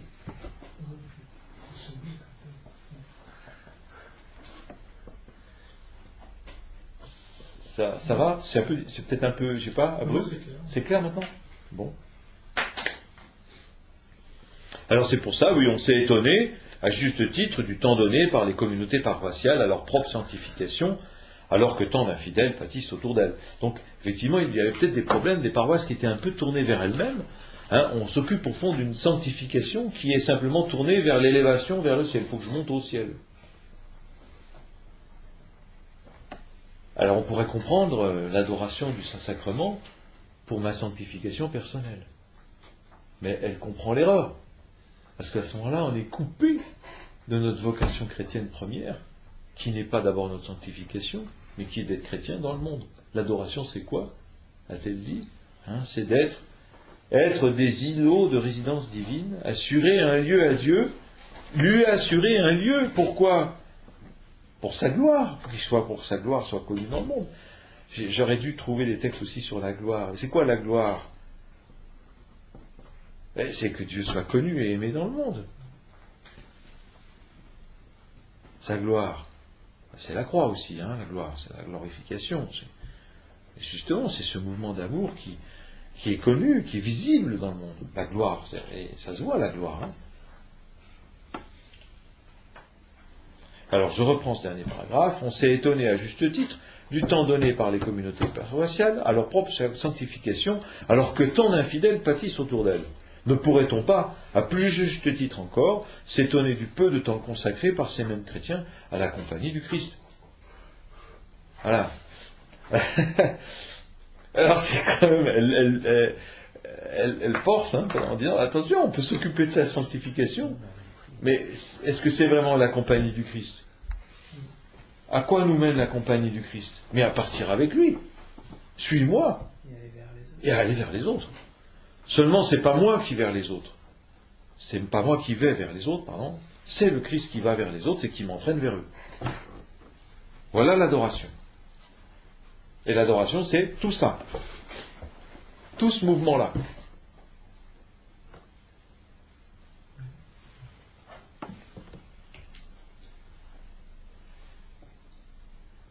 C'est quand même pas évident de rejoindre la définition, enfin entre guillemets la définition que vous avez donnée d'adoration pure dans les mots du Père de Foucault, là, être là pour Dieu seul, tout en étant relié à la mission, enfin concrètement, dans ton adoration, relier les deux, c'est pas simple.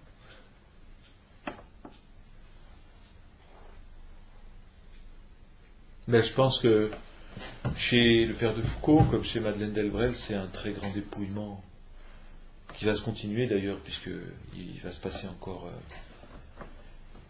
on est en 46, donc il va se passer encore 18 ans, qui vont être des années de dépouillement progressif. La voie de la sainteté, là, vraiment. Parce que, oui, nous, on est toujours... Enfin, sagement, il faut mieux avoir des temps d'adoration, quoi. Oui. Oui, bien sûr. Mais je veux dire, quand on vit l'adoration, le temps d'adoration, enfin un temps d'adoration, pour moi je trouve ça alors, difficile de relier dans ce même temps être là pour Dieu seul, oui. et sans négliger sans négliger ce lien avec la mission, et dans les temps de mission le relier directement à la présence de Dieu. Et je dis pour nous, je crois que c'est scindé en deux, oui. Ou même en plus que deux, parce que l'unité n'est que la conséquence d'un dépouillement ou de ce qu'elle disait de l'humilité, ce que je vous ai dit, qui n'est pas une humilité, comment dit-elle, active. J'arrive à être humble, mais c'est un état de fait. Alors, de fait, je crois que c'est là où, bon, je ne sais pas si, bon, pour Charles de Foucault, là, sa sainteté a été reconnue, enfin, son état de bienheureux, du moins. Pour Madeleine, je pense que ça sera, enfin, c'est pas à moi d'en juger. De fait, c'est quand même lié à dans l'itinéraire de Madeleine, à ce dépouillement qui fait que quand elle va vers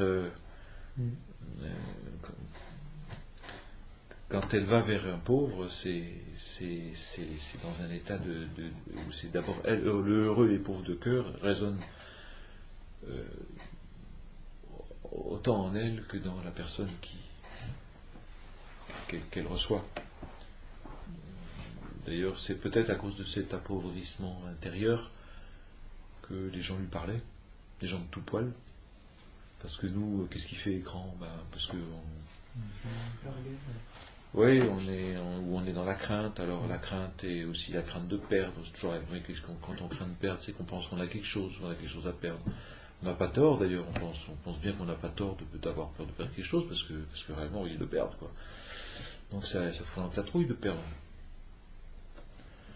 Elle dit quelque part ailleurs dans ces textes-là, nous allons vers l'échec assuré. Alors, voilà, oui, c'est pas possible quand on doit entendre ça.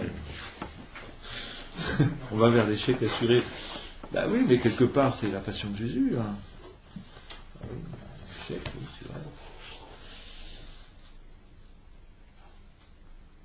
Je crois que c'est là-dedans que je vais trouver des choses sur le temps. Je crois bien qu'il y a là-dedans des choses très importantes. Ça va me faire chercher. Faut que tu me pousses dans mes retranchements là-dessus. Ouais. Hein? Bah oui, oui. C'est tout, c'est l'échec assuré. C'est très surprenant. En même temps, elle dit, elle ose dire les deux, quoi. Là, dans le texte tout à l'heure, c'est au contraire, si elle germe, ça va germer, quoi. Hein. Ça ne pourra pas ne pas jaillir. Mais ça jaillit de la croix. Ben oui, oui.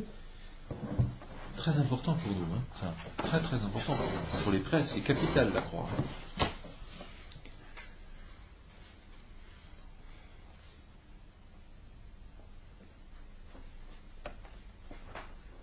Je ne retrouve pas. Il y a trop de choses dans ce texte, c'est incroyablement. Ah oui, c'est ça. Elle dit tout un tas de choses, puis elle ajoute « Enfin, nous avons été choisis pour l'échec assuré, l'humiliation devant nous-mêmes. » Ceux dont la vocation est de soigner auront peut-être, à la fin de leur vie, soulagé le Christ dans un grand nombre de malades. Ceux dont la vocation est d'enseigner auront sans doute, à la fin de leur vie, communiqué la vérité à un grand nombre d'enfants. Ceux qui ont une règle, même s'ils réalisent mal leur règle, verront dans cette règle comme leur idéal intangible. Mais nous, dont la seule tâche est de continuer le seul Saint, le seul Seigneur, nous sommes sûrs d'arriver au soir de cette vie les mains vides. Avec un déficit, nous aurons traîné avec nous comme la plus douloureuse, avec un déficit, que nous aurons traîné avec nous comme la plus douloureuse de nos croix.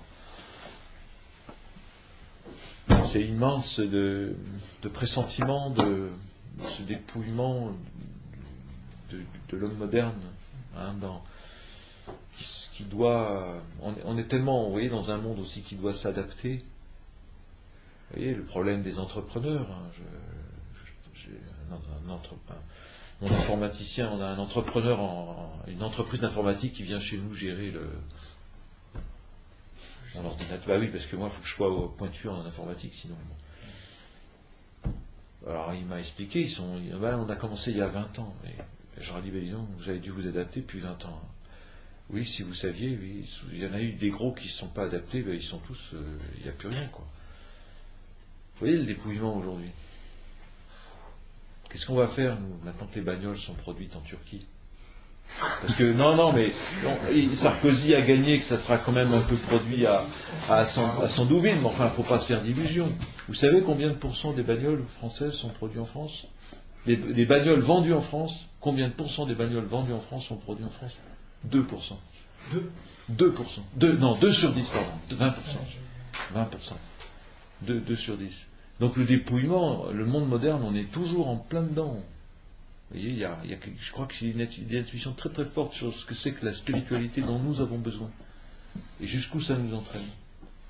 Bon, je me permets, c'est une digression que je fais à titre personnel, hein, c'est pas dans Delbrel, mais à mon avis, si quand même, parce qu'elle sent bien que quelque part le service social s'est gonflé, mais que ça ne marchera que parce qu'il y a à un moment donné, elle dit, de toute façon, la charité nous embarque toujours plus loin sur autre chose. Hein? Donc, la construction de notre société aussi.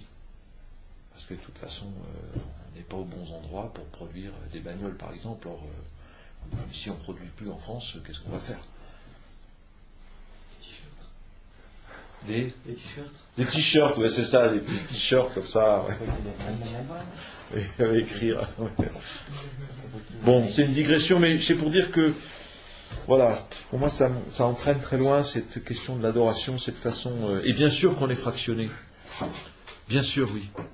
Bien sûr qu'on a l'impression qu'on ne pourra pas faire tout ça en même temps, et que peut-être ceux-là, Charles de Foucault, Madeleine Delbrel, ont vécu cette union au Christ tellement forte qu'effectivement ils étaient adorants.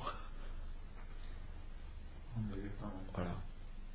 Tout a d'ailleurs la sagesse de prévoir des temps d'adoraison et des temps d'adoration, parce que c'est la sagesse.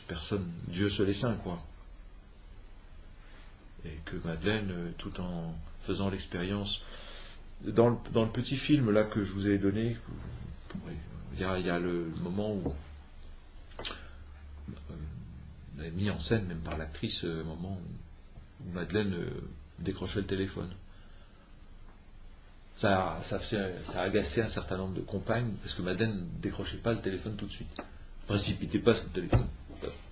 Alors, jusqu'à un moment donné, Suzanne Perrin raconte que elles ont compris que Madeleine, en fait, prenait un temps pour se recueillir avant de décrocher. Ça change le regard. Eh oui. Et alors, c'est très bien mis en scène dans le film, ça. Je crois que c'est quelque chose de l'adoration.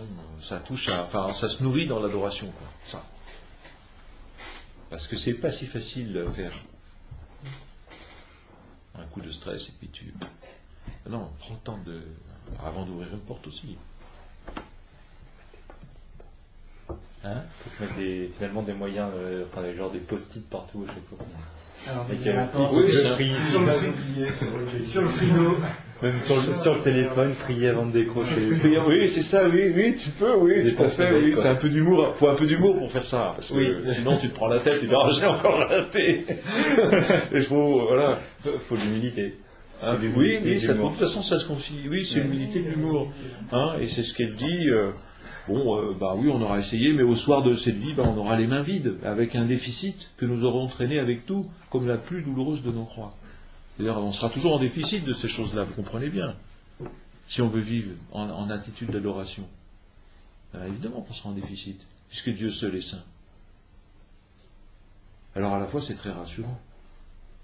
Dieu seul est saint. Mais tu te fais embarquer, et puis ça t'emmène très très loin. Vous voyez ? Mais comme elle dit, c'est aussi humiliant d'être toujours en déficit. Ah oui.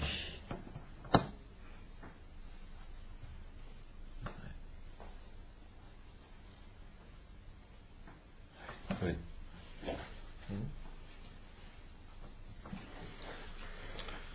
Voilà. Bon, je vous ai juste signalé après une petite séquence qu'on trouve dans une très belle méditation sur la place de la parole de Dieu.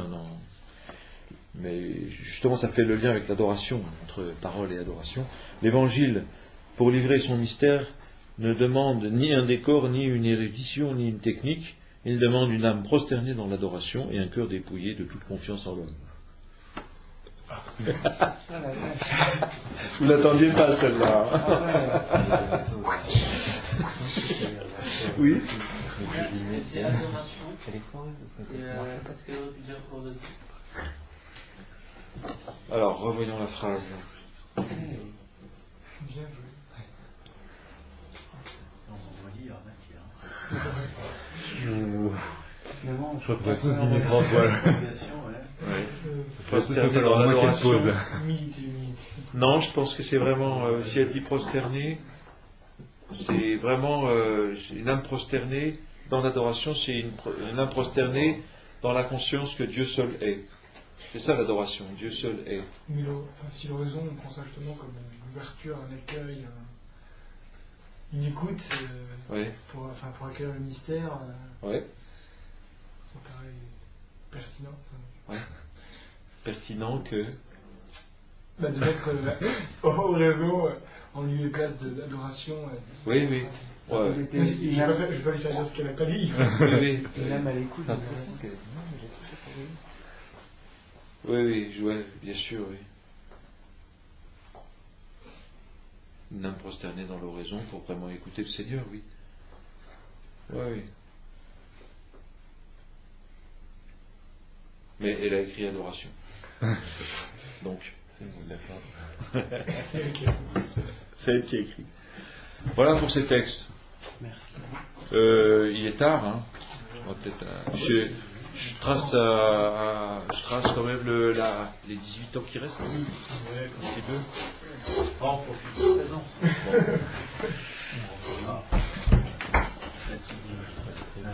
Donc Hein? Oui. Bon alors, en fait, les années qui suivent sont des années de... Bon, elles vont fonder en 48. Elles vont en Lorraine du côté de Longwy.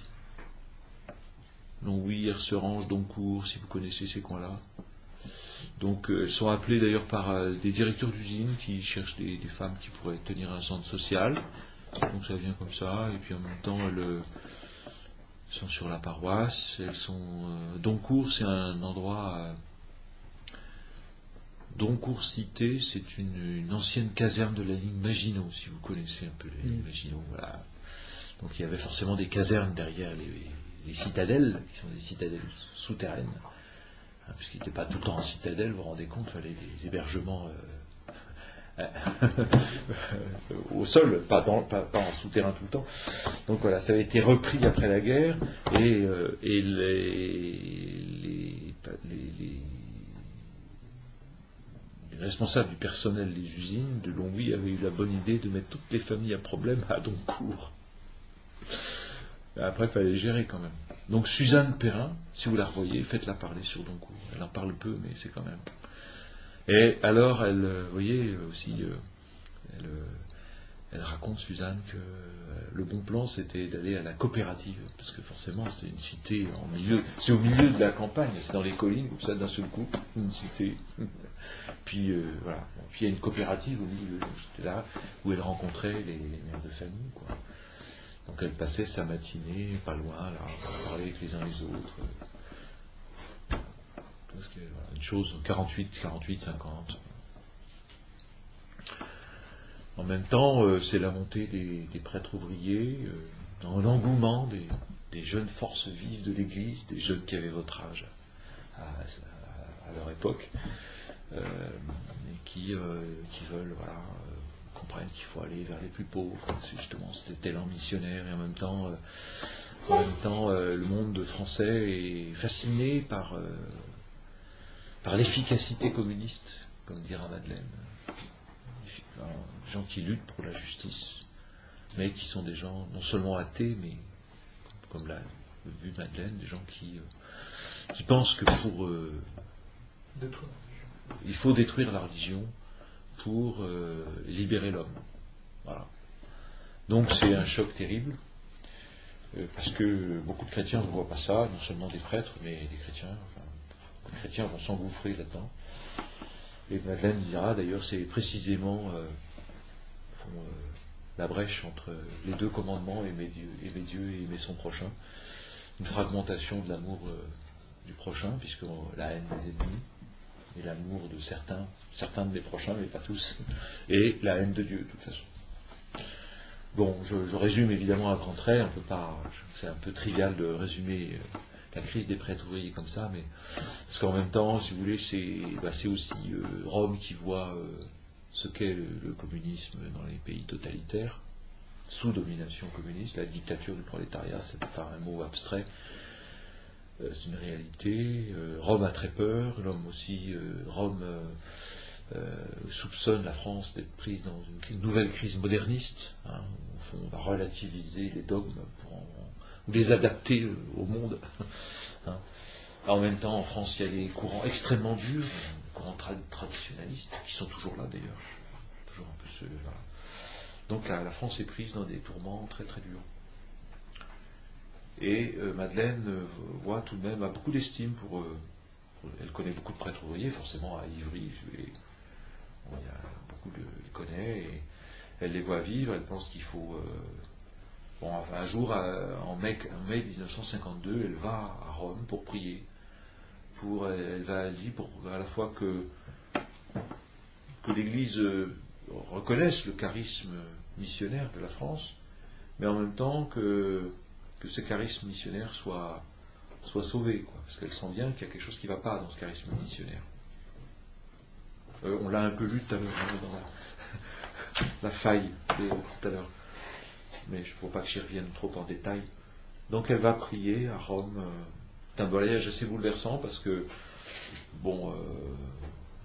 ses compagnes ont trouvé que c'était un peu farfelu quand même d'aller prier à Rome. C'était 24 heures de train à l'époque, hein. Rome, 24 heures de train. Puis anecdote où Fioretti, comme compagne un petit peu, c'est cher en plus, puis ça va être fatigué, tout ça. Quelqu'un, une amie de la maison, a amené un billet de loterie nationale, et qui était un billet gagnant. Je passe les détails, enfin bon, c'était un billet gagnant et de la somme du billet de train. Qui correspond au billet de train. Bon, ça a toujours été vécu très, très reçu, quoi, comme une Fioretti vraiment là.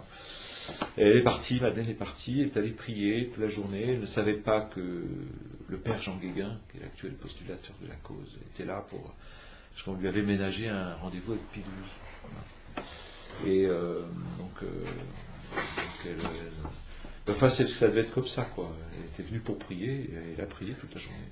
Et puis elle est repartie le soir, sans savoir, sans rencontrer le père Jean Guéguin.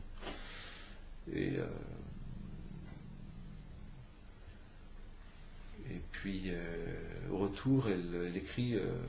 alors, vous voyez, dans Nous autres gens des rues, un très très beau texte sur l'Église, c'est fulgurant, 3 pages, qui s'appelle « Voyage éclair à Rome ». Dans Nous autres gens des rues, si vous voulez voir un petit... où elle dit 3 choses. Elle dit nous avons souvent un rapport à l'autorité qui n'est, comment dirais-je, un rapport, je ne me rappelle plus les termes, je peux pas, nous avons un rapport d'autorisation à l'autorité. Tout simplement, alors que ce qu'il faut, c'est que nous osions refluer, faire remonter, faire ce que nous avons compris des hommes que nous connaissons, il faut l'amener jusqu'à l'autorité. Il faut savoir refluer vers les évêques. Il faut savoir leur amener de quoi faire. Voilà une très très belle méditation sur l'autorité, mais je ne la résume pas très bien. C'est en gros rendre intelligent l'autorité. Mais bien sûr. L'autorité est aveugle. Elle ne sait rien. On m'a encore raconté un truc du vicaire général qui est un ami à moi, mais il n'a rien compris d'une situation. Mais bien sûr, parce qu'on ne lui a pas dit. Je sais très bien. Le responsable du secteur en question est un gars qui minimise toujours ce qu'il fait. Ben, c'est dommage. Donc il a tellement minimisé son secteur que le vicaire général croit qu'il ne s'est rien passé sur son secteur. C'est faux. Mais il faut savoir dire, oser dire. On peut se gonfler, mais on peut se minimiser, c'est bien ni l'un ni l'autre. Il faut savoir refluer pour dire les choses. C'est pas si facile que ça. Mais c'est vraiment une ligne de travail pastoral très importante. Je prends juste l'exemple pour dire ce que c'est que le rapport à l'autorité. Parce que des fois on se minimise aussi parce qu'on a un rapport qui n'est pas très juste à l'autorité. Voilà. Bon, je commente partiellement, mais c'est pour dire, vous voyez, donc, et c'est très important évidemment dans cette... Parce que les prêtres ouvriers, certains vont rompre après, 53, 54. Et alors à ce moment-là, c'est qu'il y a quelque chose dans le rapport à l'autorité qui n'était pas en place. Bon, je ne peux que passer très rapidement, on pourrait faire toute une soirée. Elle renvoie l'image aussi on porte en nous aussi, on peut porter un charisme en nous. Mais tant qu'il est en nous, tout va bien. Le charisme est en nous. À un moment donné, il faut qu'on accouche du charisme. Au moment où on accouche, le charisme est tout petit comme un nouveau-né. Il est tout fragile. C'est une magnifique image du charisme. Et il faut que le charisme sorte de nous. C'est pas possible autrement. Et dit ça au prêtre ouvrier. Il dit, attends, vous êtes en train de vous planter. Si vous croyez que vous allez garder pour vous ce que le Seigneur vous a donné, bien au chaud dans vos convictions, ben ça n'ira pas. Et l'erreur se répète. Voilà, il faut que ça sorte. Et quand ça sorte, c'est appauvri. Alors, plutôt que de dire l'image appauvrie, quand on expose quelque chose, tous fait cette expérience, au moment où on expose quelque chose, ben, c'était peut-être en nous, mais tant que c'était en nous, on avait l'impression que c'était bien au chaud en nous, et il faut que ça sorte à un moment donné. Voilà. C'est le moment vraiment où elle a toutes ces intuitions d'église. Je vous en énumère quelques-unes parce que je les ai en tête à l'instant, mais il y en a beaucoup d'autres, oui. Moi j'allais dire, ça rejoint un petit peu ce qu'on a dit tout à l'heure entre le lien entre l'adoration et le fait d'être missionnaire, dans le sens où ce qu'on reçoit dans l'adoration, c'est pas gardé uniquement pour nous, mais ça a apporté... oui, ça va sortir de nous, ça va aller, exhaler, disait-elle, exhaler.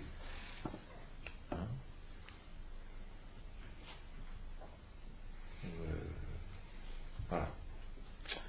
Donc ça, c'est les années 52-54. En même temps, oui, en 53, elle va, alors quand même, elle retourne fin juillet, début août à Rome, et là, vraiment un rendez-vous avec Pie XII, dans une Il y avait des audiences à l'époque où on recevait 25-30 personnes. Donc 25-30 personnes, on pouvait quand même un peu parler avec le Saint-Père, personnellement. Et elle lui a dit, elle avait préparé, semble-t-il, des choses à propos de l'apostolat français, quoi, qui étonnait, qui faisait foncer les sourcils à Rome. Et le Saint-Père l'a écouté, puis il lui a parlé d'apostolat. Par 3 fois, elle a entendu ce mot apostolat. Et du coup, ça l'a... après, tout son grand travail qui va mener au livre qui s'appelle Ville marxiste, terre de mission, en fait, le titre de départ, c'est « Le marxisme pose-t-il une question apostolique à l'Église ?» Là où tout le monde voyait le marxisme comme quelque chose qui est... D'ailleurs, on voit souvent Madeleine comme quelqu'un qui dialogue avec les marxistes.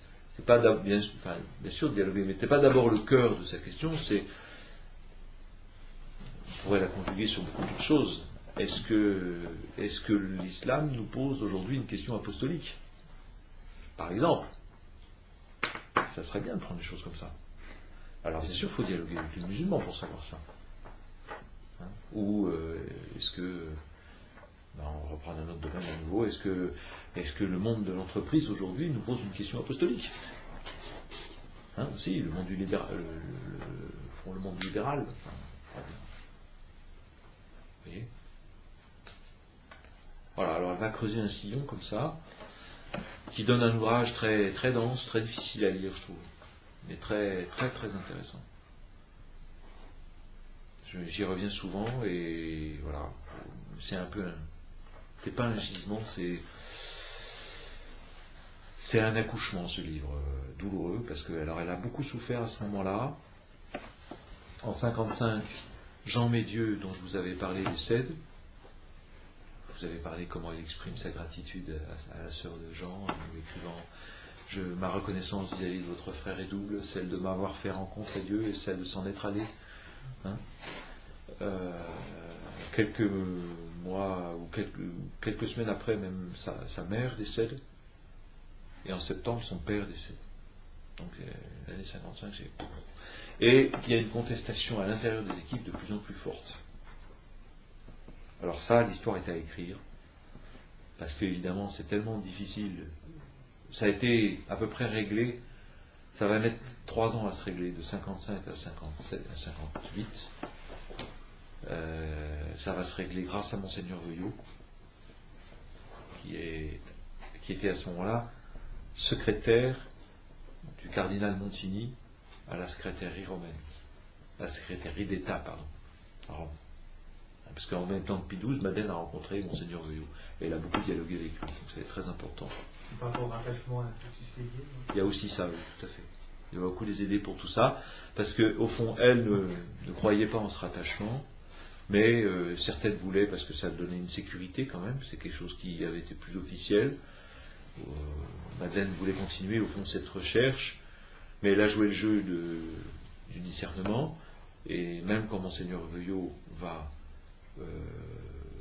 entrer dans cette phase de discernement, même si pour lui il apparaît assez clairement qu'il faut que ce petit charisme qui a l'air minuscule continue jusqu'au bout, il va quand même poursuivre avec toutes les 15 femmes ce discernement jusqu'au bout, qui sera une forme de dépouillement extrême pour Madeleine aussi. Enfin, voilà. Que dire de cette époque? Dans toute cette phase, elle va avoir à vivre un épuisement à un moment donné, que j'ai rédigé pour la position, mais je suis incapable de vous résumer en quelques mots. Mais c'est fin 56. Là aussi, il y a elle est épuisée physiquement, elle est presque entièrement marginalisée dans les équipes. Et si je peux peut-être quand même le résumer, Christine de Bois-Barmin a demandé à ce moment-là au Seigneur, elle raconte, je dévoile un peu le procès, mais bon, elle raconte qu'elle a demandé au Seigneur un signe. Qu'est-ce qu'il faut faire? Madeleine a l'air épuisée, tout le monde dit Madeleine n'est plus capable. Dans les équipes. Il y avait vraiment quelqu'un qui torpillait systématiquement, il y avait vraiment quelqu'un qui s'était opposé très durement. Bon, je ne dirais pas qui, évidemment. Mais bon. Et Christine est allée prier à l'église Saint-Pierre-Saint-Paul d'Ivry. Et elle a eu tout de suite l'intuition qu'elle aurait la réponse. Et le Seigneur lui disait, tu continues à être à côté de Madeleine pour l'instant. Et quelques semaines après, Madeleine, un après-midi, s'est mise à délirer. Et Christine s'est dit, bah voilà, j'ai la réponse, Madeleine perd les pédales, quoi, ça va plus. Et en fait, alors elle l'a accompagnée, il y avait l'excellente Louise Bruno qui était avec elle, Loulou. Voilà, on a accompagné Madeleine, c'était près d'elle, on a essayé de la calmer. Madeleine ne savait plus où elle était, quoi. Elle avait l'impression que ses compagnes l'avaient internée. Elle l'avait fait mettre dans une maison qui n'était plus la sienne. C'est étrange comme ça. Mais vraiment, on a l'impression qu'elle a perdu les pédales, quoi, un soir. Un soir et toute la nuit, ça a duré, semble-t-il. Bon, Christine de Bois-Marmin est allée se coucher quand même.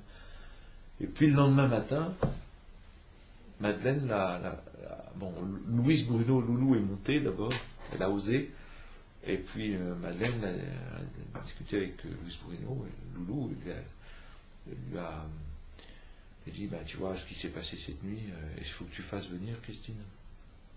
Donc je vous dis, je crois que c'est très probablement la nuit du 14 au 15 décembre 56. Et à ce moment-là, Christine finalement est montée, elle a eu beaucoup d'appréhension parce qu'elle pensait elle que c'était réglé, quoi, que le signe attendu était là, que voilà, il fallait que Madeleine démissionne, qu'elle n'avait plus la santé physique, mentale pour assumer la suite. Et Madeleine lui a dit, écoute, voilà ce qui s'est passé cette nuit. Donc tu vois bien que je n'ai plus la santé mentale, psychique, je ne peux plus assumer. Et alors quand Christine a vu cette lucidité de Madeleine, ce dépouillement, elle a été complètement retournée. Elle s'est dit, mais elle est lucide. Et alors à ce moment-là, au contraire, elle s'est dit, mais le signe n'est pas ce que je croyais, le signe au contraire, c'est que vraiment Madeleine est épuisée.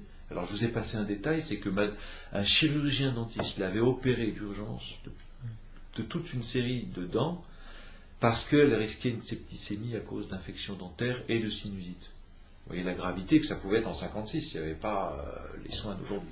Hein. Donc tout ça mis bout à bout, plus le fait qu'une telle situation ne s'est jamais reproduite, plus le fait qu'il y a 2 expertises médicales maintenant qui disent, oui, c'est vraiment une crise d'épuisement, ce n'est pas un problème psychologique. Hein, bon, ça, là, parce que pour le procès, vous comprenez, il faut que les choses soient un peu cadrées. Hein, tout ça mis bout à bout montre qu'elle a été au fond jusqu'au bout, y compris. Alors elle expliquera à une autre amie plus tard, qui a connu des phases un peu semblables, elle expliquera, j'ai été moi amené à faire jusqu'au sacrifice de ma raison. C'est-à-dire dans cette nuit-là, elle a été amenée à offrir même la possibilité de perdre la tête. D'envisager ça, dans le dépouillement. Vous voyez jusqu'où c'est allé quand même. Hein, et c'est pour la pauvreté de cœur, hein, et qui fait aussi cette qualité immense de Madeleine, de compréhension des gens. C'est ça la proximité avec les gens. Mais c'est d'abord dans l'offrande à Dieu vous voyez, j'ai été amené à faire jusqu'au sacrifice de ma raison. Ce qu'il faut bien comprendre. Hein, aussi. Donc, c'est pour ça que mon prédécesseur n'avait pas osé exploiter rendre compte de ça, mais c'est comme une fois que j'ai fait mon travail d'historien pour bien comprendre les différentes phases, pour encore que je vous explique une chose quand même, c'est que juste 3 semaines avant, elle avait rencontré Monseigneur Veuillot. Et Monseigneur Veuillot était en même temps en train de lire ses travaux sur le marxisme. Et il voyait le discernement pour le rattachement aux instituts séculiers, et il disait tout ça, ça ne colle pas. Madeleine est en train d'essayer vraiment de jouer le jeu de ses compagnes, mais ce qu'elle me raconte de la vocation chrétienne dans ce qui va devenir une marxiste, et puis le discernement actuel, il y a quelque chose qui ne colle pas. Alors, toi, vous, Madeleine, qu'est-ce que vous en pensez? Dites-moi maintenant, vous m'avez dit tous les autres. Vous, qu'est-ce que vous en pensez? Et c'est le moment où elle s'effondre en pleurs, elle repart, elle est incapable de dire quoi que ce soit, et elle écrit ce très beau texte qui s'appelle « J'aurais voulu ».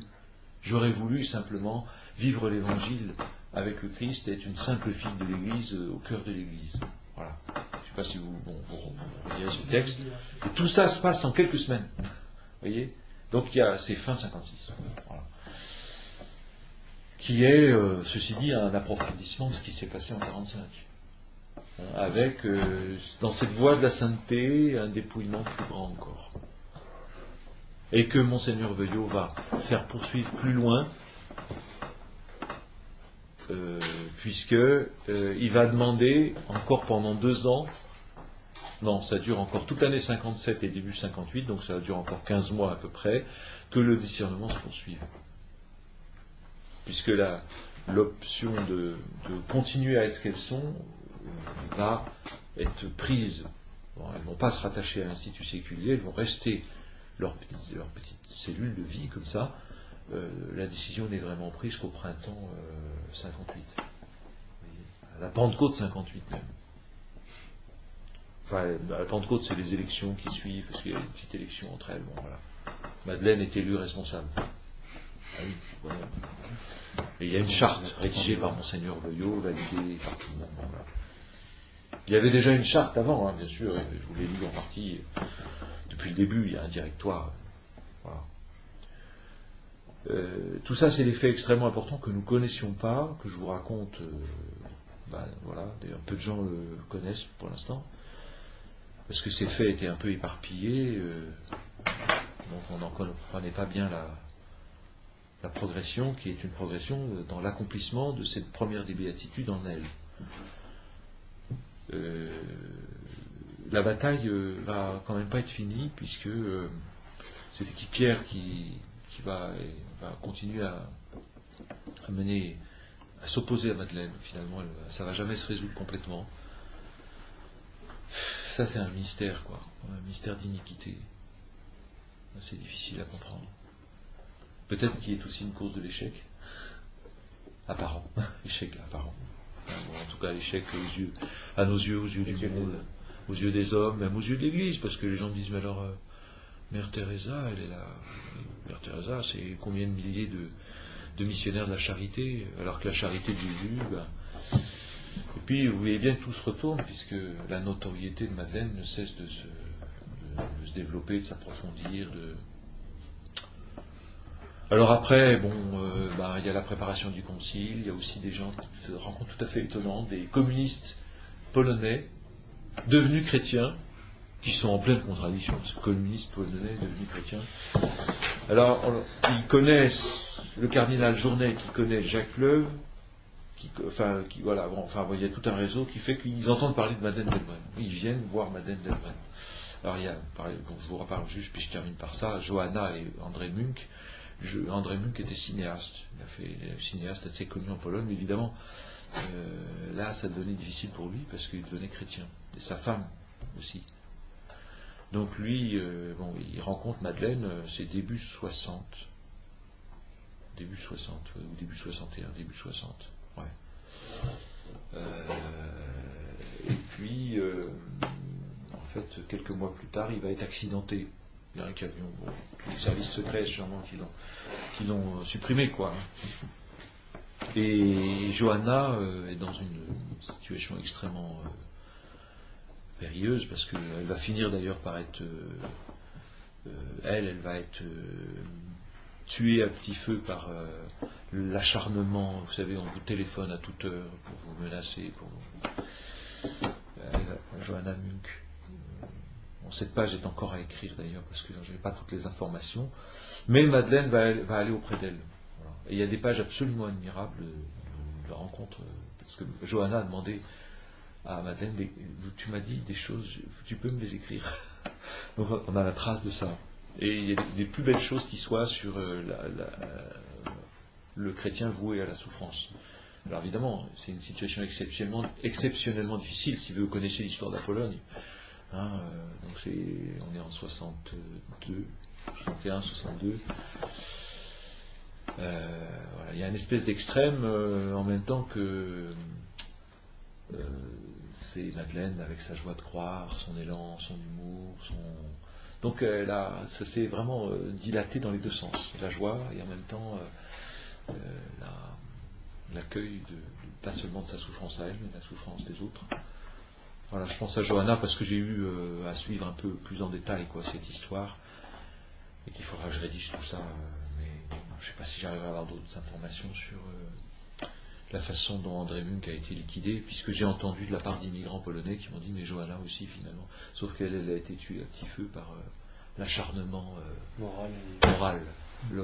Oui, c'est ça. Voilà.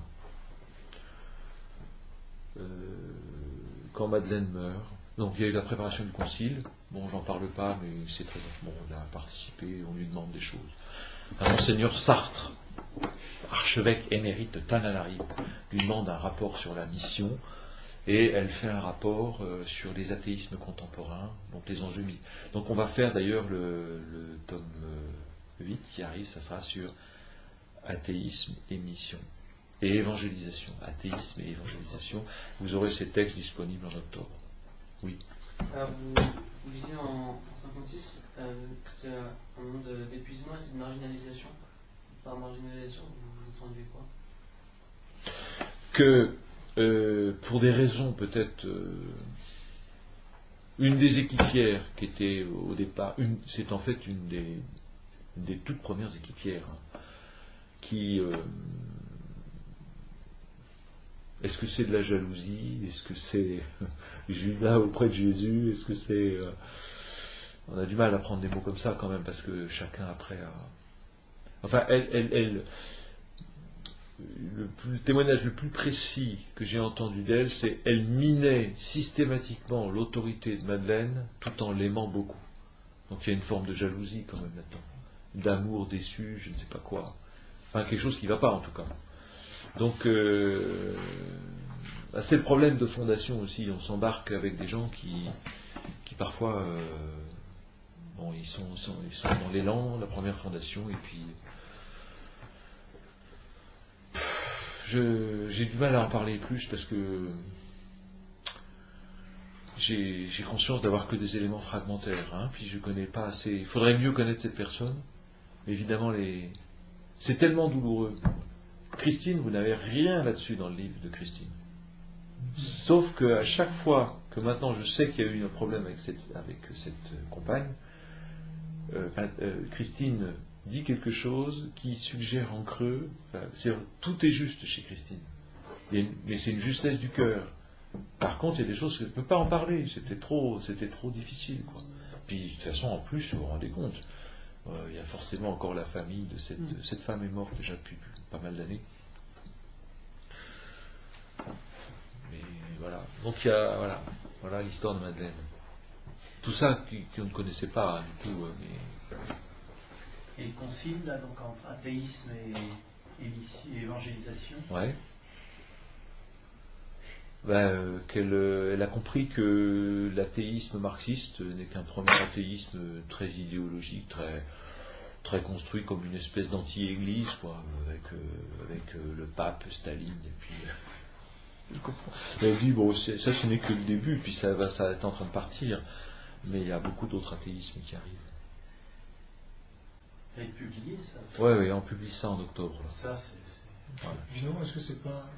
l'avantage du marxisme, c'est qu'on envoyait la tête, on envoyait les ramifications, voilà. Alors que aujourd'hui, on a l'impression que c'est un athéisme qui est plus diffus qu'on voit aujourd'hui, qui est presque dans la pensée, c'est un peu quelque chose de diffus dans la pensée des hommes, c'est beaucoup plus difficile à combattre. Oui. Parce que là, l'ennemi n'a pas de visage. Enfin, l'ennemi, c'est pas l'ennemi, mais... Oui. Oui, c'est plus diffus, comme tu as dit tout à l'heure.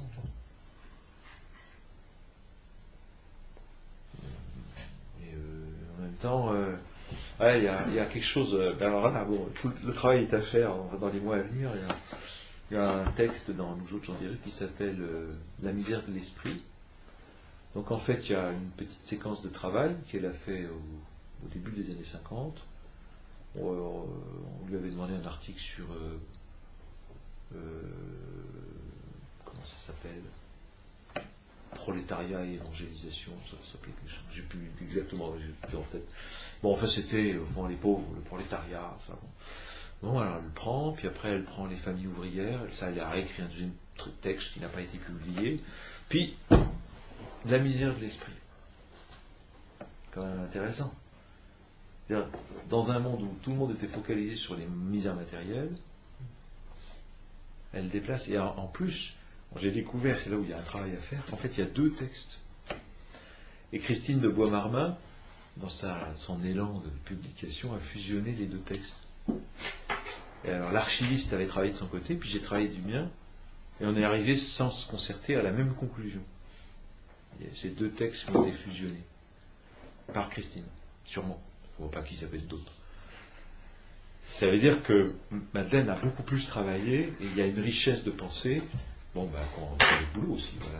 Et parce que athéisme et évangélisation, il y a dans Nous autres gens des rues un texte là-dessus, mais visiblement aussi c'est du collage, c'est du texte.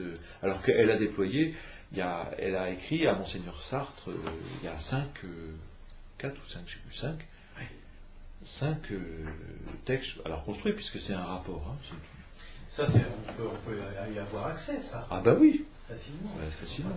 Là, c'est simple à publier. Puisqu'on a déjà, nous, tout saisi. On a fait tout le travail de passage, d'archivage correct, c'était en partie fait déjà bien. Et puis on a fait le travail de saisie, qui consiste à passer en version informatique pour pouvoir travailler. Parce que travailler sur manuscrit, il faut l'avoir. Puis il faut séquencer les choses pour avancer, quoi. Après, je pense que pour les chercheurs, ça peut être intéressant quand il y aura le CD, justement, toute l'œuvre en numérique, pour faire des recherches thématiques, etc. On aura ça. On aura ça. L'adoration, toutes les occurrences, dans quel contexte.